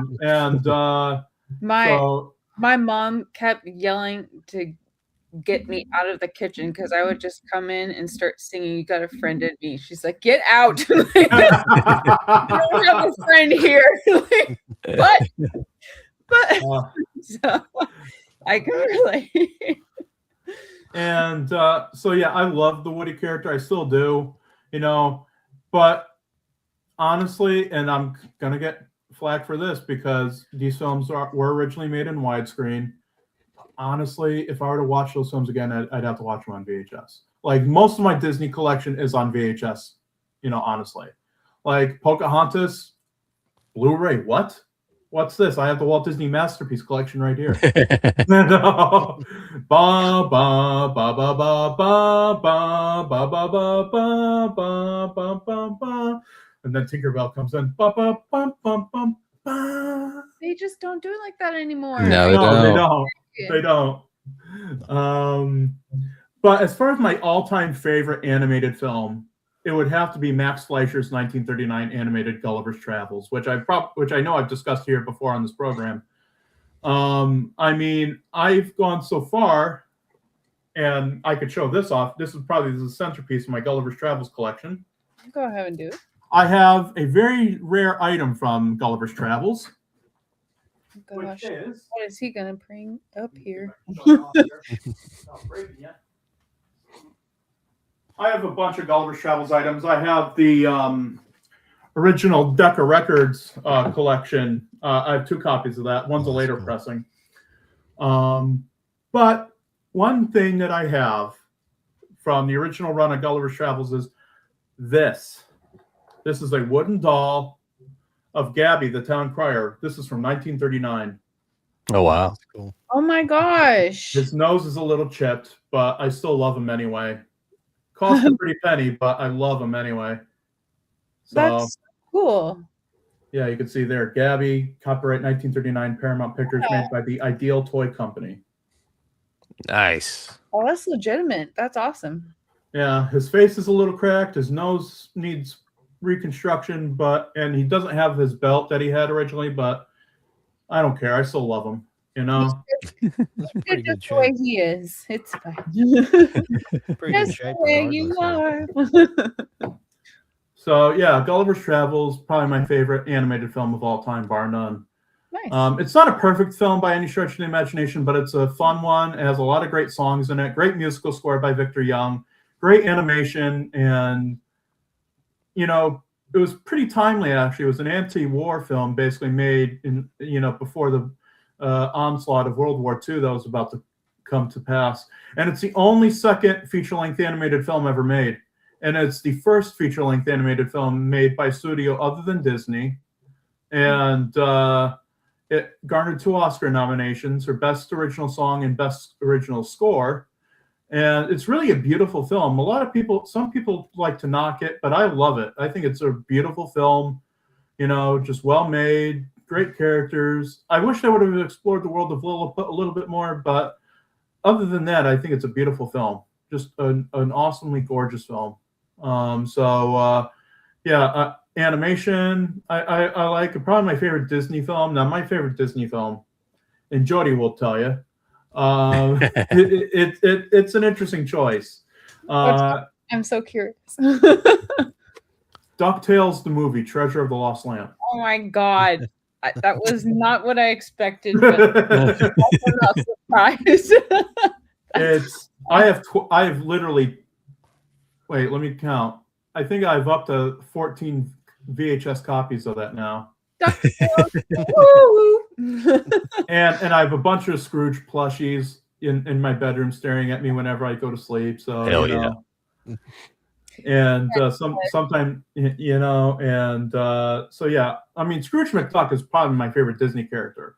Don't ask me why, considering I live on welfare and I'm living in an apartment. That I love a rich millionaire, but I do. I love Scrooge McDuck, and I always have ever since I was a little kid. That Him and- Christmas special is a yearly watch for me. So Yes. Yeah. yes. But speaking of Christmas specials, you know what my favorite Christmas special of all time is? Mr. Magoo's Christmas Carol. If you've ever seen that. Oh, okay. No, I don't think I have. I've seen it. Basically, Mr. Magoo's Christmas Carol. Basically, well, how many of you? I mean, I think John does, but how many of you even know who Mr. Magoo is? Oh yeah. I'm familiar with them. I have. Okay, so you get it, nearsighted old man, you know, character. Yeah. So yeah, he's basically playing the Ebenezer Scrooge character in this, and there's some great songs in that, like "Winter Was Warm," which is a really sad song. But probably my favorite song in that is a song called "All Alone in the World." I think that was the title of it. Where basically the lyrics go, and I'm not gonna. I'm going to save your ears from having to hear me do a terrible Jim Backus impression. But basically, the lyrics of that, you know, really speak to me as someone who pretty much does feel really alone in the world. A hand for each hand was meant for each world. Why don't my fingers reach? Millions of grains of sand in the world. Why such a lonely beach? Where's a voice to answer mine back? Where two shoes to click to my clack? I'm all alone in the world. It's a beautiful song. Beautiful, beautiful song. I think the songwriters of that were also responsible for the stage production of Funny Girl, I think. So yeah, it had some really good Broadway style like songwriting behind it. For actually the first animated Christmas special made exclusively for television. Cool. So yeah, but see, I love to go down.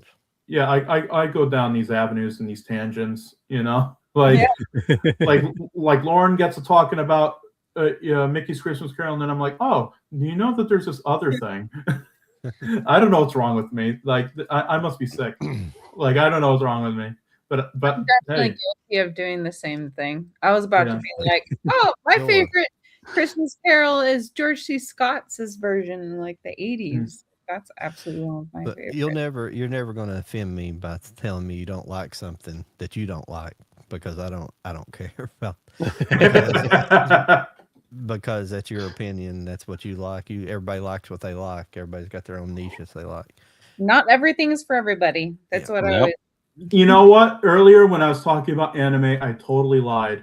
There is one other anime that I used to watch over at a friend's house that I loved, and it's because I'm such a fat guy. And by me just saying that, you'll probably know which one I'm talking about.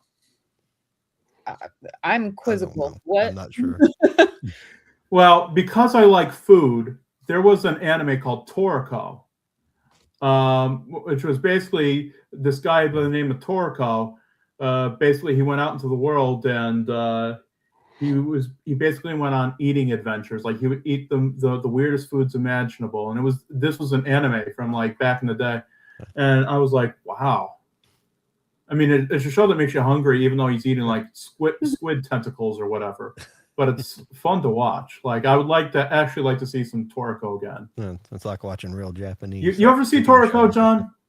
I've heard of it. I haven't seen it. Some of the older stuff's hard to get a hold of. Yeah. Well, this isn't even that old. It's like 2010 type.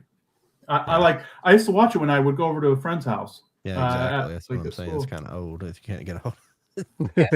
John, okay, you want to put... That's not old. I'm just joking. It's hard to get a hold of anime. Because if that's considered old, if stuff from like 10 years ago is now considered old and vintage, then I might as well go get dentures. I might as well go get a cane, and I might as well go live in the home. Eat gruel all day, you know. That sounds awesome. It's not. I'm just making a it's hard to get anime joke, and it's from 2010. It's hard to get. Yeah. Oh yeah. Yeah. Some of the stuff's starting to get easier. I'm sorry, Julian. Yeah. Sorry, don't interrupt. No. I was just gonna say I was gonna throw in my 2 cents. Like my first introduction to anime was a Samurai Jack. Oh yeah, Genndy Tartakovsky. Yes. Yeah. Loved that show. I was obsessed. That was like pushing my sister out of the way. Like, oh, where's Samurai Jack is on? And Genndy Tartakovsky is an interesting guy because, you know, of course, Dexter's Laboratory is what he started out with, I think, right? Yeah, and that's great too. And then he does Samurai Jack. And you want to know the greatest tragedy of them all is the fact that we never got his Popeye movie that he was going to do. We got to test for it, but we never actually got the full-fledged film. And what did we get instead? The bloody Emoji movie. I think that's what replaced the Popeye project. So yeah, would you rather see let me go beat up Pluto, or hey, how about a movie about a floating smiley face? This is better, isn't it, guys? So says the corporate suits in the offices of Sony Pictures. Well, I think I've been trying to get into some pickups this week. I don't. I'm sorry. Too serious. Oh, but, John, go for it. Go for it, man. Well, because since we were talking about, I did pick up the Speed Racer. Nice. Oh, nice. Set. Oh, and the artwork With and Mexi funk artwork there. Yep. yeah, that's pretty artwork. Oh, I like that. I like the flyby kind And of like you colorful. get the American Speed Racer. It comes with both Speed Racer and you get the Japanese. Technically, it's called Mach Go Go Go, but I think it's pronounced like Maha Go Go Go in Japanese. I think I think that's correct. But then here's just the regular Speed Racer, the English translation. Yeah. And you get but I have not seen this version. I am going to go and watch with the Japanese audio. I don't know if I've ever watched, but that was cool. This artwork. I don't know if he did all the artwork. It kind of looks like he did because this is really cool. And here's with the Speed Racer. It was Racer X and there's Speed Racer. These are really good. I like these. Those are good. And the discs have different artwork on them. Oh, you see, that's how you do it. That is how you do a box set like that. See the aftermath of there's my finger. Yeah. Oh shit, bro. Yeah, I agree. When the disc is just like gray or something, there's no artwork or no interior artwork and stuff. Like that drives me up a wall. Like, what would you rather have? That beautiful Speed Racer set or this monstrosity? this Universal Monsters collection thing here. I mean, honestly, and get this. Warner Brothers is also jumping on this sort of packaging bandwagon because I saw like they're doing a complete series set on Blu-ray of Perfect Strangers, and they're doing it in this exact same style, and it's horrible. Like I like bricks. I like Really? the bricks. Yes. Well, good. Not so much for the movies like that, but for television series, I do because I like getting complete series, and it's far more compact than getting a box that's a fucking 5 feet long, you know, of regular DVDs. It's just I have an affinity for them, but I understand why people don't because sometimes they stack this sometimes and they're a pain in the butt to like whenever you take one out, you go put the other one back. They're all out of order eventually. I understand, but as far as compactability and collectability, I like them because I can get because I've got like all the Cheers and it's the one set. It does come with a cover box, but you have two different bricks in there. You don't have to have a massive set.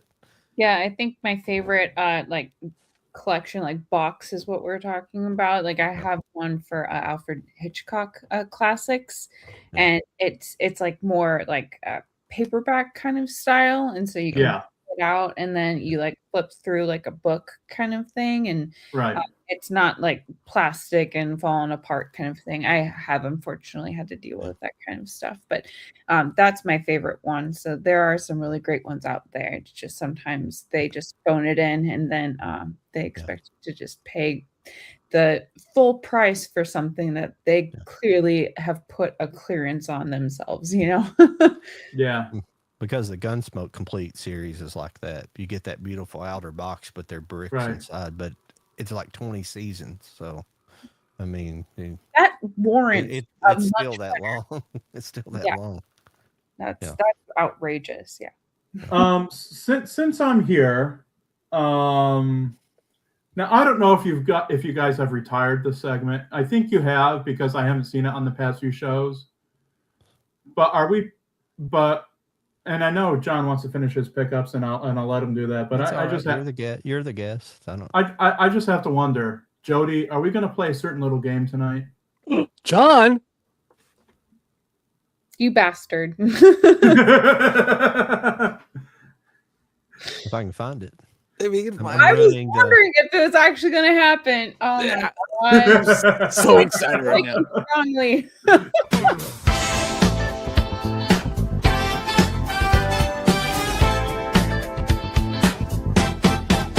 It's time to play a little game where I show Lauren some fun things. It'll make her mad, I guarantee, but it'll be fun for you and me. It's time to play. Hey Lauren, look what I got. Hey Lauren, it's time to play. Hey Lauren, look what I got. Oh.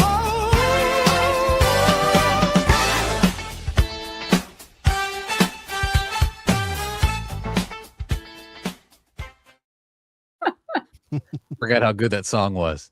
I Ah, I want that on iTunes. I know, right?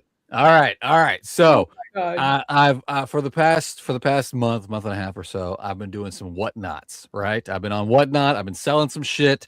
So in order to sell some shit, I got to buy some shit, and I've bought some shit. And sometimes I get shit for myself. And today, my friends, we have a release from Turbine, which is an overseas company. I missed this, so I was super excited to add it to the collection. And I know Lauren's gonna hate me for it. Check out this big, thick box for the thing. Oh my god. And Oh my god! Look at it. Oh, it's so pretty. It's so pretty. What you got in there? What's going Oh, on? I'll show you what I got in there. Hang on a second. It opens up like this. Oh It's a my big god, book. it opens like a box. That's so It cool. opened up like, look, you get a patch. You get a patch. Ooh, oh. I know, right? You get the movie soundtrack on CD. No, Look out. that's so cool. I know. You get a bunch of little collector cards. Yes. You get this thick ass book. Look at that. Oh, what's is that? that like behind the scenes and stuff like that? Let's find out together. Yes, And, I would love and that. you get a poster. We'll see. You get two posters. Oh shit. No, this is the hey, listen, it's a book, okay? But it's all in German. All right. So Like my Max Shrek autobiography. My Max yeah, Shrek it's biography. all in German. But check I'm out actually learning German, so you can just send that to me real quick. Oh, well then it makes sense.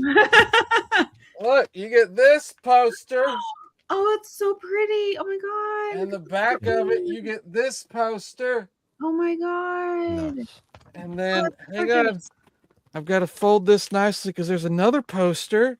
This looks like the theatrical Yeah. poster. Classic looking one. This is There it you is. got the Yes. poster, classic, of and then you got this badass poster. course. Oh my god. Oh my god!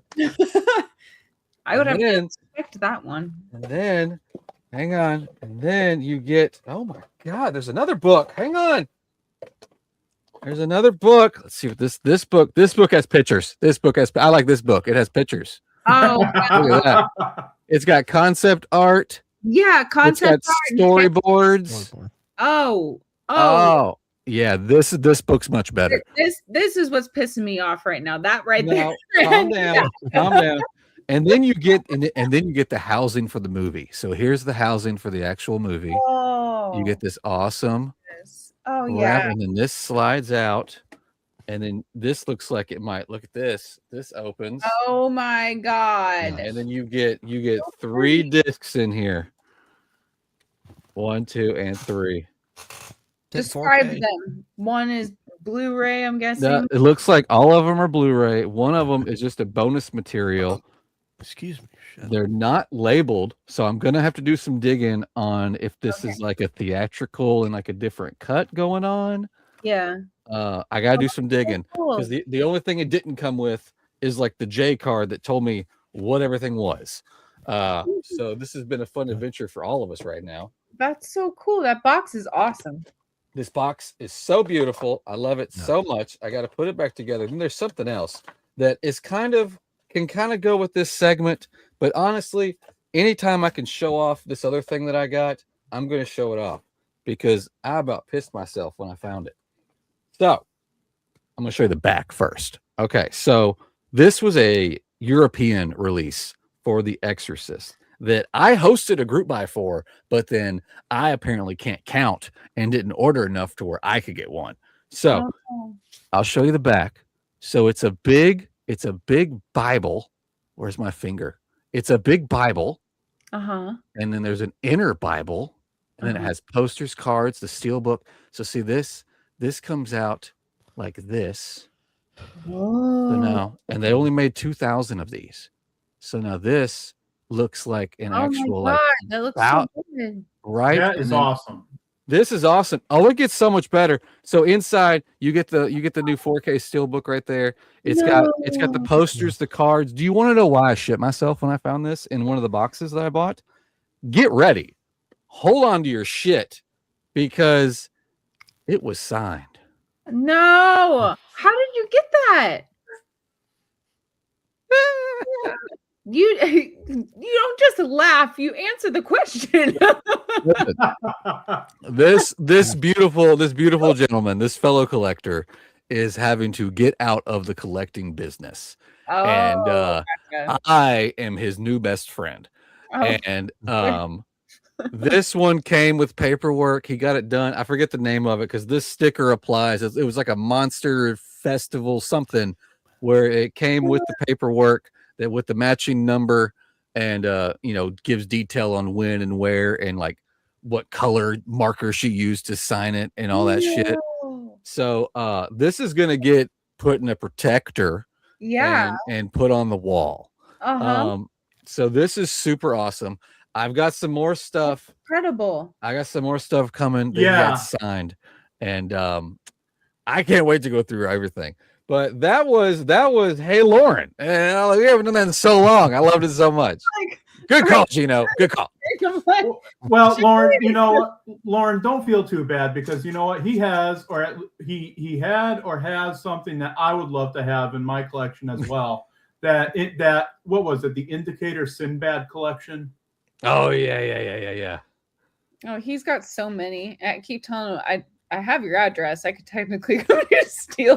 Don't scare me like that. I've got alarms and I've got a dog that will just run at you and then piss on the floor. So be ready for that. I am just being an ass. No, I would totally. I would like do like a little like sniper no sniping kind of moment. Yeah. No, I got you. But no, I did pick up a couple of SteelBooks this week. No shit, John. What'd you get on that scale? Yeah, John, we didn't finish with you. Go ahead. No, I don't care. It's nothing because this is an anime, but I haven't watched it yet. It's a movie, but it had a pretty SteelBook. It came out this week. Your name's big. Oh, I like that. That's cool. Pretty colors. Yeah. Nice. Or I'm not blowing it up. I'm just trying to get through this bit. Yeah, it's just got that. But I haven't watched this movie yet, so it's supposed to be a pretty good movie. There's a lot of anime I haven't watched. I love anime, but there's so much of it, and I'm not one of these people that there's some people that just they want to watch everything so they can say they've watched everything. Right. And you would go fucking mad if you watched everything because lots of stuff is just slice of life or it's like these love stories where you have this guy. Like most anime, this is the only thing that annoys me in anime. It's even in good anime and you have to look past it. I don't know why it's like this for. I don't know why most of it's written by men and why they write themselves like this. But like they just like shit their pants and whenever they try to talk, when a woman talks to them or they interact with women, they just go like crazy. It's this weirdest thing. It's not in every single one of them, but it's like in a lot. Like they can't handle talking to women. Like it is kind of annoying sometimes. And sometimes it's the dude, it's not as bad, but I don't know what it is. That's the worst part about it. I mean, if I were to get into anime, Yeah. after Gigantor, like the logical next step for me, what I would probably dig the most in anime would probably be like some of the giant robot mecha animes from like the 70s and 80s, like Voltron. I'd like to get into some Voltron or something like that. Mm. Yeah, to check out Stunil Ghana X. I call it Ghana X most of the time, but it's Ghana X. It's stands for Giant X. But I talk about it constantly. Everybody probably gets annoyed at me talking about. They've done a lot. They've done like Gunbuster, which is giant robots, and that's a Hideaki Anno. He's like pretty famous. He did like Neon Genesis Evangelion, which is a one you should definitely check out. Very like it's a very got a lot of it's very I would call it Catholic Church themed, like the story, but it's not a Catholic Church movie. It's like very religious themed, got very Genesis theming, but it's basically like man versus God. They build these giant robots to fight these angels being sent by God they're trying to destroy the earth again. But Oh shit! that's just a very basic overview of it, what's going on. But yeah. Now, John, you say you're an anime fan. Yeah. Have you ever seen any Korean anime? Namely, a certain movie called Space Thunder Kids. No, I have not. Oh my God, you need to see Space Thunder Kids. It's basically like an amalgam of a bunch of these Korean ripoff animes of other more popular Japanese animes, and then there's like a movie called Savior of the Earth, which is a Korean anime version of Tron. Nice. Mm. Yeah. So Yeah, I haven't delved into any Korean anime. It's just so much stuff out there. Jesus, I've watched all kinds of stuff and just. may I introduce you to my son? Not the only thing I watch. I clearly watch a lot of. Other You watch stuff everything. too. There's you- too much. There's too much stuff out there too. Yeah, there's way too much stuff out there to watch. Yeah. I'm currently watching the new. I really like the new Ghost in the Shell. Yeah. It's based off the actual manga, at least the artwork. I love the originals, but I like the way it's done. But if you never watched it, you probably wouldn't understand what I'm talking about. But I picked this one up. I really like the look at this steelbook, and I don't have any of these on steelbook, but this is the Fast and Furious. Oh yeah. The Fast and Furious, the first movie, Yeah. Fast and the Furious. Another good artwork. Yeah. Very pretty. It's not really a wraparound. Actually, I don't know why that light's hitting it like that, but you got the Kind of is. Yeah. Get some artwork back there. The family. yeah. I don't know if there's really anything inside. Oh yeah, you got the charger. Oh, there you go. You gotta have the interior artwork. It Yeah. always makes me so mad when it's just like a silver or blue or something. It's like I need artwork. Hopefully maybe they'll release all these one at a time, the whole series like this. I wouldn't mind on the 04. I have the whole 4K set, that little box that's together. If they would just stop making them, it would make a cool like steelbook box set. But Yeah. and the day they make them, the day they're going to announce part 12 or whatever the fuck they're on now. Yeah. I have not watched this yet. This is a horror sci-fi. I don't know if Lauren's seen it. It sounded good, but I just got it the other day. It's cheap. This one. It's called The Endless. Oh yeah, I've got that. Yeah, I've heard of it. I have not seen it yet though. So I have think you watched Arrow did one. I haven't sat down and watched it yet, but it sounds pretty cool, and that's why I Yeah. picked it up. I've meant to read. It's been on my watch. I picked this up thinking I was going to get the. I didn't get the slip cover with it, which kind of sucks. And I don't know if there's a steel book of it or not, but this is the 4K of Scott Pilgrim. Oh yeah. Yes. Oh my God. Do we have 2 weeks? Because I could talk forever about Scott Pilgrim. I love that movie so much. I've got way too many editions of Scott Pilgrim. There's It's this guy. I wish I had it. Just like you have way too many editions of Killer Clowns from Outer Space. Way too many. Way too many. This is just some stuff that this are a couple movies I didn't have, and one of them kind of ties into Hayden Panettiere, but this one I just didn't have this on anything. Is the Book of Eli? Yeah. Oh yeah, Yeah. Denzel Washington. That's been a It's while really since I've good seen that. movie. Yeah, and I picked up Remember the Titans. I didn't own that nice. on Blu-ray. I don't think any of these have 4K except obviously Scott Pilgrim does there, but. And this was a surprise, something I ordered like way back in January, and it's just something that came in today, and I thought it was something else because I ordered that He-Man, the original He-Man cartoon series on Blu-ray. Oh It's yeah. supposed to have been here yesterday, and it's supposed to be. Then it didn't come in. It's supposed to have been here today. It's just been delayed. I don't know why. But this is a figure that I ordered a while back. This is part of the Neon Genesis Evangelion 30th anniversary. But this one of the characters from it. It's Rei Ayanami. Nice. Girl uniform. I generally don't I don't get stuff outside.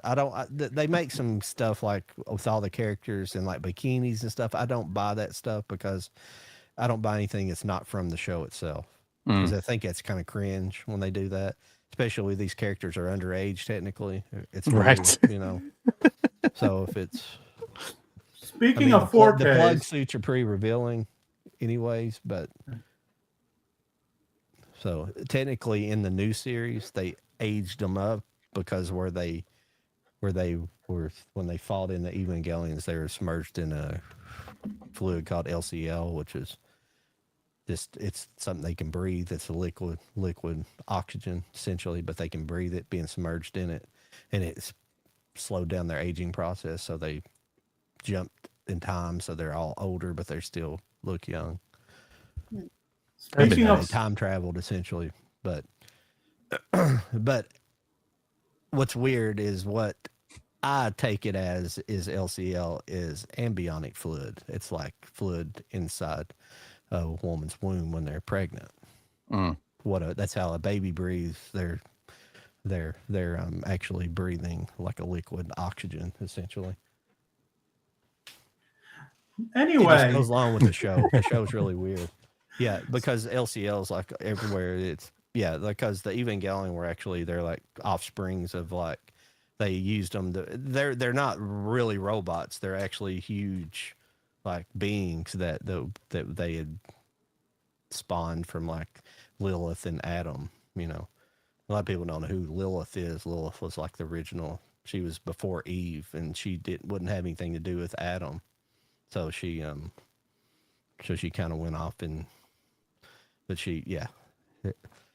So speaking of but there was another female before Eve in the Bible called Lilith, and she didn't want to have anything to do. Essentially, that's just putting it. This kind of that's the kind of an easy explanation of it. But she wouldn't have anything to do with Adam, so she didn't want to. So she kind of went off. I don't know the full story of her, but I know a little bit about her. Yeah, it's pretty crazy. So speaking of 4Ks and everything, I think I could finally get a seat at this table because that same day that I picked up this monstrosity that shall remain nameless, I picked something else up that day.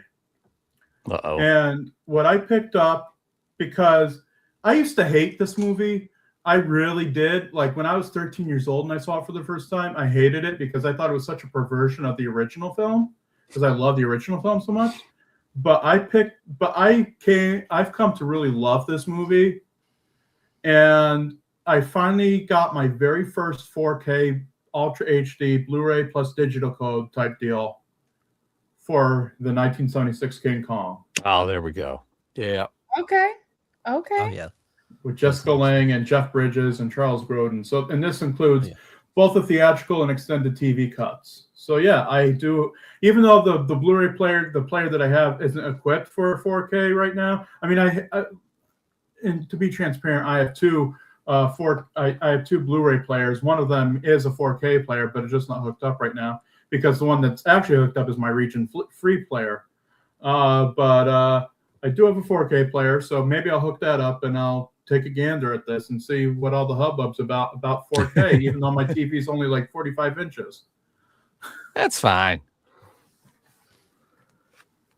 Well, shit, guys, we've hit the 2-hour mark.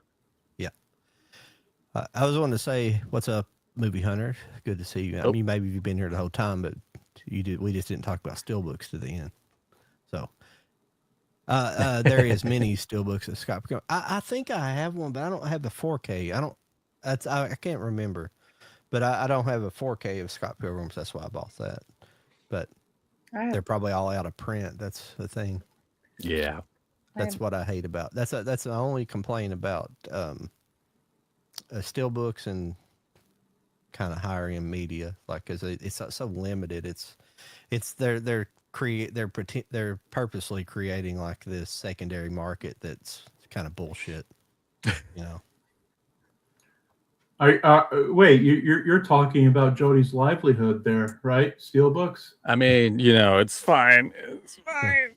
No, it's Crony Yeah. capitalism. yeah. They need to. I mean, I get it. I get why they're limited and everything like that. But I mean, the part I really hate is when they're limited and you get them, and then people start flipping them, and then they reissue them, and so people that paid like double the money are like, "Hey guys, the shit." Yeah. But, Yeah. That's the stuff I'm talking about. Yeah. I mean, if you're gonna, fairly sells them in a kind of a fair marketplace where you bid on them, at least, yeah, at least that, right? Yeah. Yeah. If they would just stick to limited, like, hey, we have these, when they're gone, they're gone. But I hate the reprints just piss me off. Everything's limited. There's not infinite. Yeah. But they're extremely limited. Some of these things, like some of the Okay. I'm talking more of the premium stuff, not so much SteelBooks. Oh, A yeah, lot of those get printed in quite a decent enough volume, but like some of these other companies are like single one-off movies that, and it's kind of like some of that stuff you've shown, and I don't have problem with people buying them, but some of that stuff never gets another version of it on like a 4K version, and that's it. That's only that's the only way you can find it, is they ran like 200 printings of something that you'll never get again, and that's the kind of stuff that pisses me off. That there needs to be a wider, there needs to be more distribution, but it's put out by a company. That's all they can do. And you want to know what pisses me off even more is when people go in, when this stuff is, issued in limited quantities, and these people, and I get it, it's a hustle, it's a side hustle, it's a grind and everything else. But when these people go in and buy mass quantities of these things then resell them for a big old profit. Yeah. That's what I was trying to interject in, that's really irritating, where they buy globs of them and then they put them on eBay or whatever for like double the price or whatever. That's a secondary market I was kind of referring to. It's just eBay's bad about just running prices crazy high. Oh, I know. Yeah, agree. That's not what Jody's doing. Just No. No. I'm not accusing him of that or anything. I'm just saying that's one thing that's done that I just can't stand. I mean, I was lucky. I was so lucky because I love this movie. I was so lucky when who was it? Was it Synapse Films and Red Shirt Media? I think was the label, when they finally put out the 1986 Trick or Treat. I managed to score one of those from Synapse before that particular cover got sold out. But you want to know something? It's like Anne Bancroft in The Freaking Graduate. It's seducing me. I want to get the other artworks. The other artworks that were done for that, like the A, B, and C. I want to have all of them, but I don't think I'll ever have all of them, because now they're going up to like $200 a pop or $100 a pop or whatever. It's crazy insane. Yeah, it's getting crazy. I mean, you buy it because you love the movie. You don't buy it just to be like, hey, you don't buy it to be a Jody and be like, hey, Lauren, look what I got. Of course you do. when you have the platform, you must utilize it. Utilize it. Jody. No, I'm the same way, where I remember around in like 2020, I needed. I'm a huge Last of Us fan. And so the second game was coming out in 2020 when everyone was locked in their bunker. So I was just like super really excited. Like that was like my big thing. It finally arrived and stuff like that. But it was just like I was just so worried because I didn't go through PlayStation. I went through like an eBay seller and stuff like that. But I also knowingly like understood that they bought in bulk so that they could it wasn't more very much more than the original pricing, so that I picked the right seller. But I saw people that were quadrupling the price, stuff like that. Yeah. It's like I don't like that. I mean, it's not that this is a new concept. It's been happening. Basically, And the internet exists, but but yeah, very frustrating. And what are our thoughts now that we're on this kind of a wavelength of conversation? And I know we got to wrap this show up because it's already like 10:21 over here. But what are our thoughts on people going out there and getting their VHS tapes graded and everything and putting them in them glass things and then like selling them for like $200 when they're only worth like a quarter? I don't understand grading movies. I really don't. It's a thing now. It's moved from comic books and collector cards over to your VHS and God only knows what else. I don't see how the people that are grading them can justify what they're saying things are worth. Because I mean, literally, you're literally just getting on. You're taking somebody's item, going into your office in the back, and hopping on eBay. I'm like, all right, what was the last 10 sold for? Well, that's how much it's worth. And I'm as a collector, I don't want my shit locked up in a fucking acrylic case. I mean, if I love something, I'm going to put a protector on it, but I'm going to be able to get it out of it when I want to. Yeah. Movies were meant to be watched, not framed, except for that Django thing you got prematurely or whatever. Right. Well, the big controversy, I think, has been in like video games where they've ran like copies of Super Mario Brothers and stuff like up to $1 million and crazy stuff like that, and it's just stupid. And there's nothing. I don't understand. Really, and the copies aren't really special other than it's being sealed and mint. Other than that, because that's. I've watched some people talk about it. It's truly is like a crony capitalism type market. It's very artificial. It's a bit. And it brings artificially inflated market. Yeah. And it brings up this whole other thing, bro, of like, I love how people, especially the hipsters nowadays, treat VHS as if it's this ancient artifact from the bygone times. Like, dude, I still use VHS to record my TV show on. Like, get off me. You know what I mean? I still remember when it was VHS. I remember when there wasn't an internet and that. And you're calling me retro when you say that shit. Like, I hate it.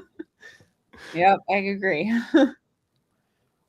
Well, I guess you missed my new name I've coined.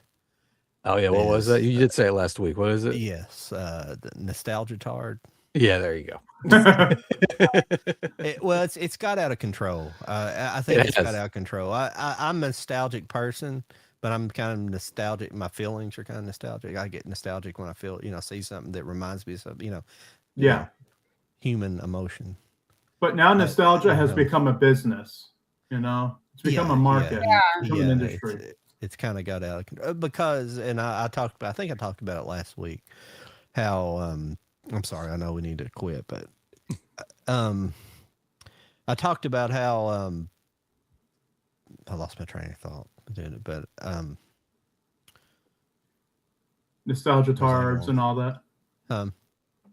Nostalgia tards and all that. No, no. I know what I was trying to think where I was going to go with it, but I talked about how we, I talked about how like especially the past 20 years, the last several decades really are kind of bland for. It's not like you have this big distinction between like 50s, 60s, 70s, 80s. You know, each of those decades, at least to me, maybe maybe millennials, people born in 2000, may look back at 2010 the 2000 2010 differently, but I don't. I feel like I can distinctly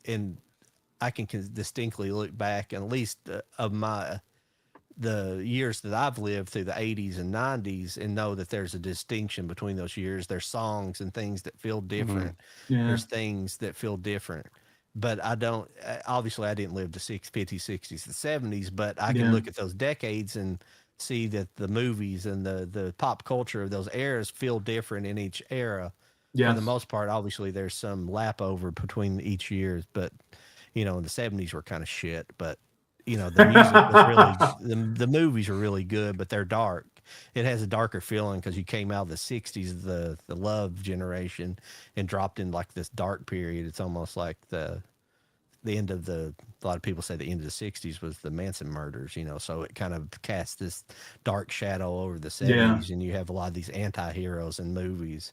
And then it got brought back out with Star Wars, you know, with that type of movie, and then you kind of roll into the 80s where you have the kind of electronic era, the punk rock era, and you know, you come out, you know, that kind of stuff. And then 90s kind of, you got the grunge era. You know, you have these different eras, and I just don't feel like the past 20 years to me has been as distinct as those decades. Yeah.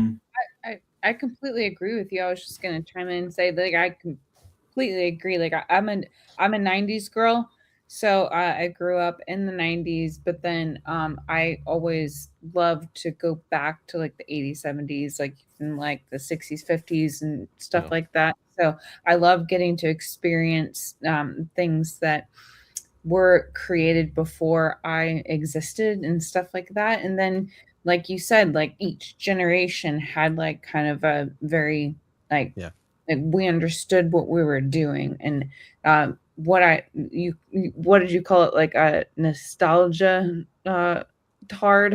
Is that what you called it?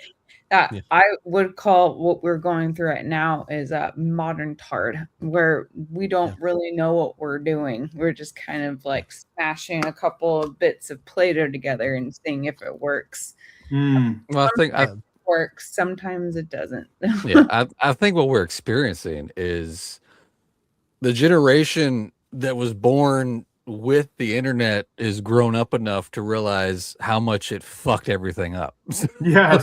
Like so now they're actually starting to process things of like, oh shit, the 80s, the 90s, especially the little bit of the early 2000s, that was the time. And then we fucked it all up. And so these kids are getting older, and they're regressing back to before their time, and they're learning, oh shit, things were cool. Like things were a lot better than they are right now. But and they call us retro. I'm like, hi, listen, things that I own and things that I love have been called vintage, and I don't appreciate it. Well, how do you think I feel? Look at this. You know, I see it, man. I see it. I mean, how do you think I feel with all my interests? I mean, I know. If that's vintage, then this is, you know, beyond like classic. This is beyond well done. This is like a burnt black and white.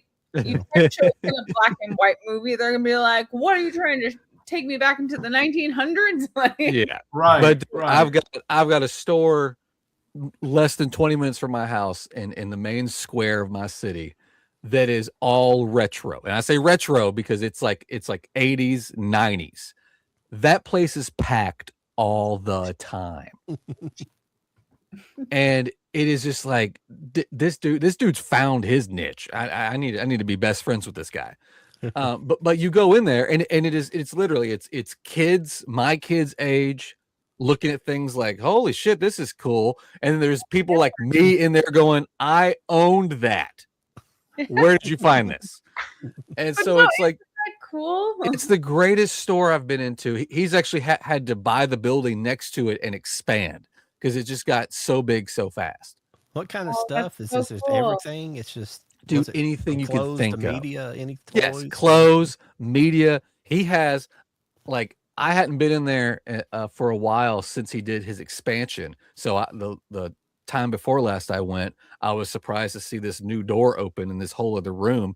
And I just happened to just jokingly, because I walked in with an Airheads shirt on, and the guy behind the counter was like, "We just got that on VHS," and I said, "I'm gonna buy it." And so I grabbed it, and I just had to be like, "Hey, do you guys got laser discs?" And he was like, "I've got so many laser discs." And there's like a whole laserdisc section over the new part of the building. But yeah, I mean, he's got the clothes, he's got VHS, he's got CDs, he's got anything you could think of from what I like to call my time. And it's just in this store, reasonably priced. So that's exciting. I can actually afford this shit again. No, that's awesome. I do the same thing where I frequent this used bookstore out here in Dallas where like things just like come up and just like, oh, you're looking for like some old school like Disney VHSs. Like I got some over here for you, or like this classic book that you haven't been able to find. Like it's over here. It's like 1950s or like, yeah. I love how like that kind of shopping is so special, you know. You brought up Well, in the late 90s, early 2000s, I remember the retro people, what they were wearing were like the late 60s, early 70s stuff. They were wearing those type of clothes, the more hippie or what they wore, rock and rollers and stuff wore. Yeah. Cause I knew a guy that played in a band in St. Louis that he, sorry, Lauren, but he worked at a retro store, but that's what they sold, that type of clothing, you know. So now it's just moved up 20 years, you know. It does do that, but yeah. I took my 16-year-old school clothes shopping, and we just happened to go to Old Navy, and they literally have a section of jeans called 90s style. Oh no! I was see, you stole my thunder because I was just about to say that exact thing. Or it's like now it's like 90s stuff, like in today's times is like this is the hot trend to wear, and it's just like I was wearing that when I was a kid. Yeah. It's like those are called Jinkos, son. They're called Jinkos, and you should love them and appreciate them. Okay, good. It's a boy. They weren't cool okay. for a while, and all of a sudden they're cool again because they're retro. And like I'm hoping having two daughters, one of which is only like almost 4. I'm really hoping the style doesn't come back where you got the thongs hips over coming out the jeans. The low-rise jeans. Those are big right now, aren't they? I don't need that look to come back while I'm a father. Just don't. Yeah, especially as a dad. Yeah, we hope for that not. It's like, come on, God. Leave a little bit. Big gigantic pant. Is that what's big? That's what was big. Yeah, because I wasn't cool enough to really, because I would just buy, you know, I had the regular, you know, with the wide bottoms, you know, what they were, the boot.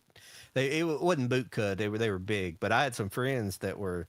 I had some people I went to school with. They were friends, but they went to extreme. You know, they were so big that they would walk on them. They eventually just got shredded on the bottom. You know what I'm talking about. You know what I'm talking about. Yeah. Yeah, I think I remember those. Yeah. I had a Go ahead. Well, they weren't bell bottoms, but they were that same concept of bell bottoms. But the whole pant leg was wide. It came down. The whole thing came down wide, and it was a skater style. Really, that's where it came from. Yeah. Thank you, Movie Hunter. That's all right. Thank you. Good to see you here. I missed one of your comments. The last 10 years are the great digital area. Unfortunately, it doesn't stand out now because it lost. You know, there's something I've been meaning to say for the past 15 minutes. That's a good one. Yes. What do you got to say? That weird. Well, I remember back in the day when if you wanted to watch Shrek on the go, you watch it on a freaking Game Boy video cartridge, and you were thankful. Yeah. Right. Or a portable DVD player, you know? Yeah. At like 15 frames per second. It's a press and stop, and like it's simple. Like I recently purchased on eBay a Game Boy Color. Oh yeah. I'm so excited, by the way, guys. But I'm like doing one of these. I'm just Yeah. like, I'm like, but I absolutely love it, and it's such nostalgia, and I miss that kind of stuff where it, like these. I don't mean to sound like an old lady, but these kids these days they don't understand. Like What? that was just so cool. It's handheld. It's right there. Or I don't know what console guys you guys are, but I'm a PlayStation girly. So I've owned every single PlayStation console. So like I still remember playing Harry Potter and the Sorcerer's Stone on the original PlayStation and like doing one of these, and like I love that. I have a whole story about PC Harry Potter and the Sorcerer's Stone. I don't even know if you guys want to hear about that, but but I have so many experiences with that kind of stuff. And then it was like that with AOL, where it's like you're never gonna get that. You're never gonna understand it. So I think that's something. Internet discs in the mail, yeah, that whole Yeah. thing. Yeah, something to hold on to, where it's just like you just don't get it. Like, don't call me retro. You're wearing my jeans, but you don't understand anything else about it. You may be wearing my jeans, but you've never played a game of Minesweeper in your life, and it shows. Thank you very much. Exactly. Dude, it's getting out of hand. I've stumbled across into whatnots, what they call vintage. This is how I learned I was vintage clothing sales. And you look, and there's like over 100 people watching this live stream of this auction. They're putting up T-shirts that I owned in the 90s. No, what? They put up a T-shirt that I know I owned. Guess how? I've probably talked about this before because I've told everybody by now. Guess how much this T-shirt sold for? $100. You wish. Oh no. $100. What was it? I can't remember what shirt. You've talked about it, but I can't remember what shirt it House was. or something. It was a white T-shirt with Kurt Cobain's face on it. Oh. And it sold for $400. I bought that shit at Hot Topic, motherfuckers. I like the next day I was at my mom's house and I was like, tell me my shit is still here because I don't know what I did with it all. I have no idea where all those shirts went. And she's like, no, it's not here. I was Oh like, okay, my God. I guess my dumbass just sent it all off to Goodwill. I don't know. I don't know what happened to it, but when I was a kid, I don't think my mom kept it. I don't think we have it anywhere. But when I was a kid, I had one of those Michael Jackson jackets, one of the ones with all the zippers on them. Yeah. Oh, the Thriller? Yeah, Thriller stuff. Fuck yeah. Yes. Yeah. And I don't think she kept it. I don't think. No. Oh my God. No, that's heartbreaking. It's so dumb. It's so dumb. You got these. It might be boxed up somewhere. So it could be, but I don't what's know. funny is you got these 20-something-year-old kids on there selling these clothes, and they're like, check out this vintage shirt, and it's just to watch the price just go up and up and up on this bullshit that I used to own. I'm like, what are y'all doing? No, that pisses me off to high hell. Before I get your name wrong, is it Dale M. Andrews or Dalem Andrews? Because you don't. Dale Man Drews. Is it Dale Mandrews? Maybe it is. Maybe Dale it is. Andrews. I had a Dalem Felix the Andrews. Cat. Felix the Cat X Kiss shirt from Columbia House CD Club, and it. R.I.P. By the way. Like 160. Good grief. Good Yeah. grief. Yeah. Oh, that's awful. I'd be kicking that's myself. crazy. That sucks. I don't remember having a lot of music T-shirts. I had like I didn't collect a lot of that, wear a lot of that stuff back then. I would have definitely had I had a Smashing Pumpkin shirt when I went and seen them in concert. In '96. That was shit. Yeah. Yeah. As a woman or young woman, whatever you want, I always would wear like a band shirt, and it was back in the day where it was still cool for nerdy guys to be like, name 3 songs from this band that you're wearing. And I was like, I can do that, but also, do I owe you that right now here? You know what, Lauren, I've been guilty of doing that. Like, I was at a farmer's market some years back, and I saw a girl wearing a Marilyn Monroe shirt, and I went up to her and I was like, "Hey, so how'd you like Some Like It Hot?" And she looked at me like, what the hell was I talking about? See, that's part of the problem. So, like, I'm not pointing at you, but like the dingbats that want to like quiz you, and then also the people that just wear the shirt and not know anything about the band. Like, you're part of the problem. Like, Yeah. I know what I'm wearing and I will talk to you about it. Actually, in fact, you'll try to have to glue yourself away from me talking to me about what I love about what I'm wearing.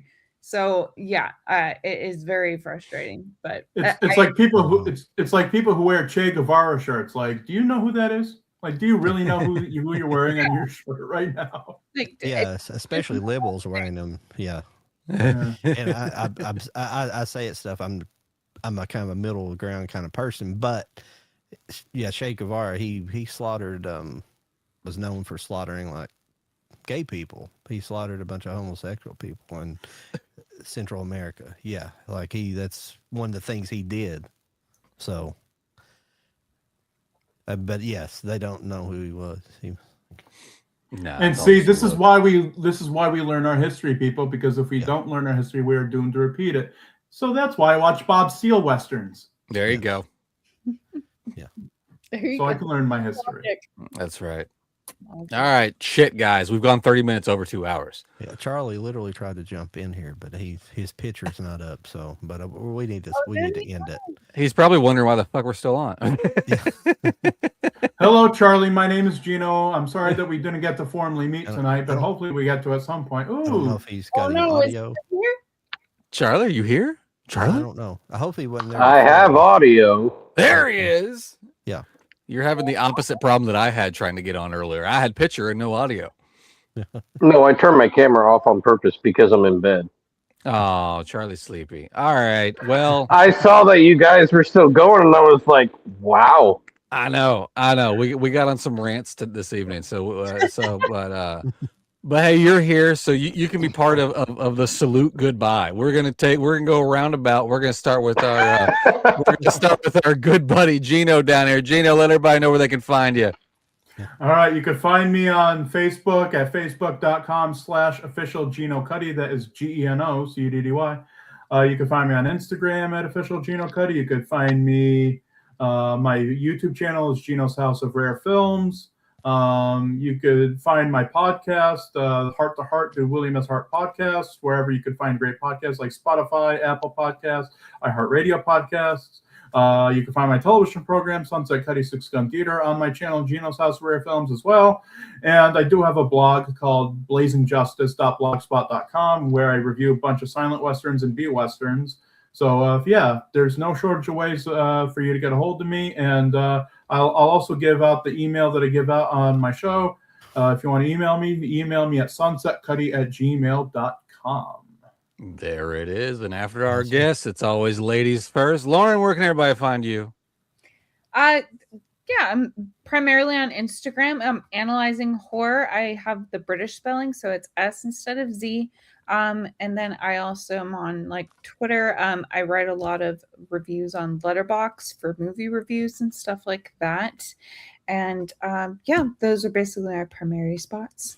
Nice. Charlie, besides down the road from me here in about a week and a half, where can everybody find you? Raging Entertainment, with Instagram, YouTube, and TikTok for the most part. I do have a Facebook page. You can find me on there as well. So just look up Raging Entertainment. There it is. John, how about yourself, buddy? Bewitched Collector on YouTube, Instagram, and TikTok.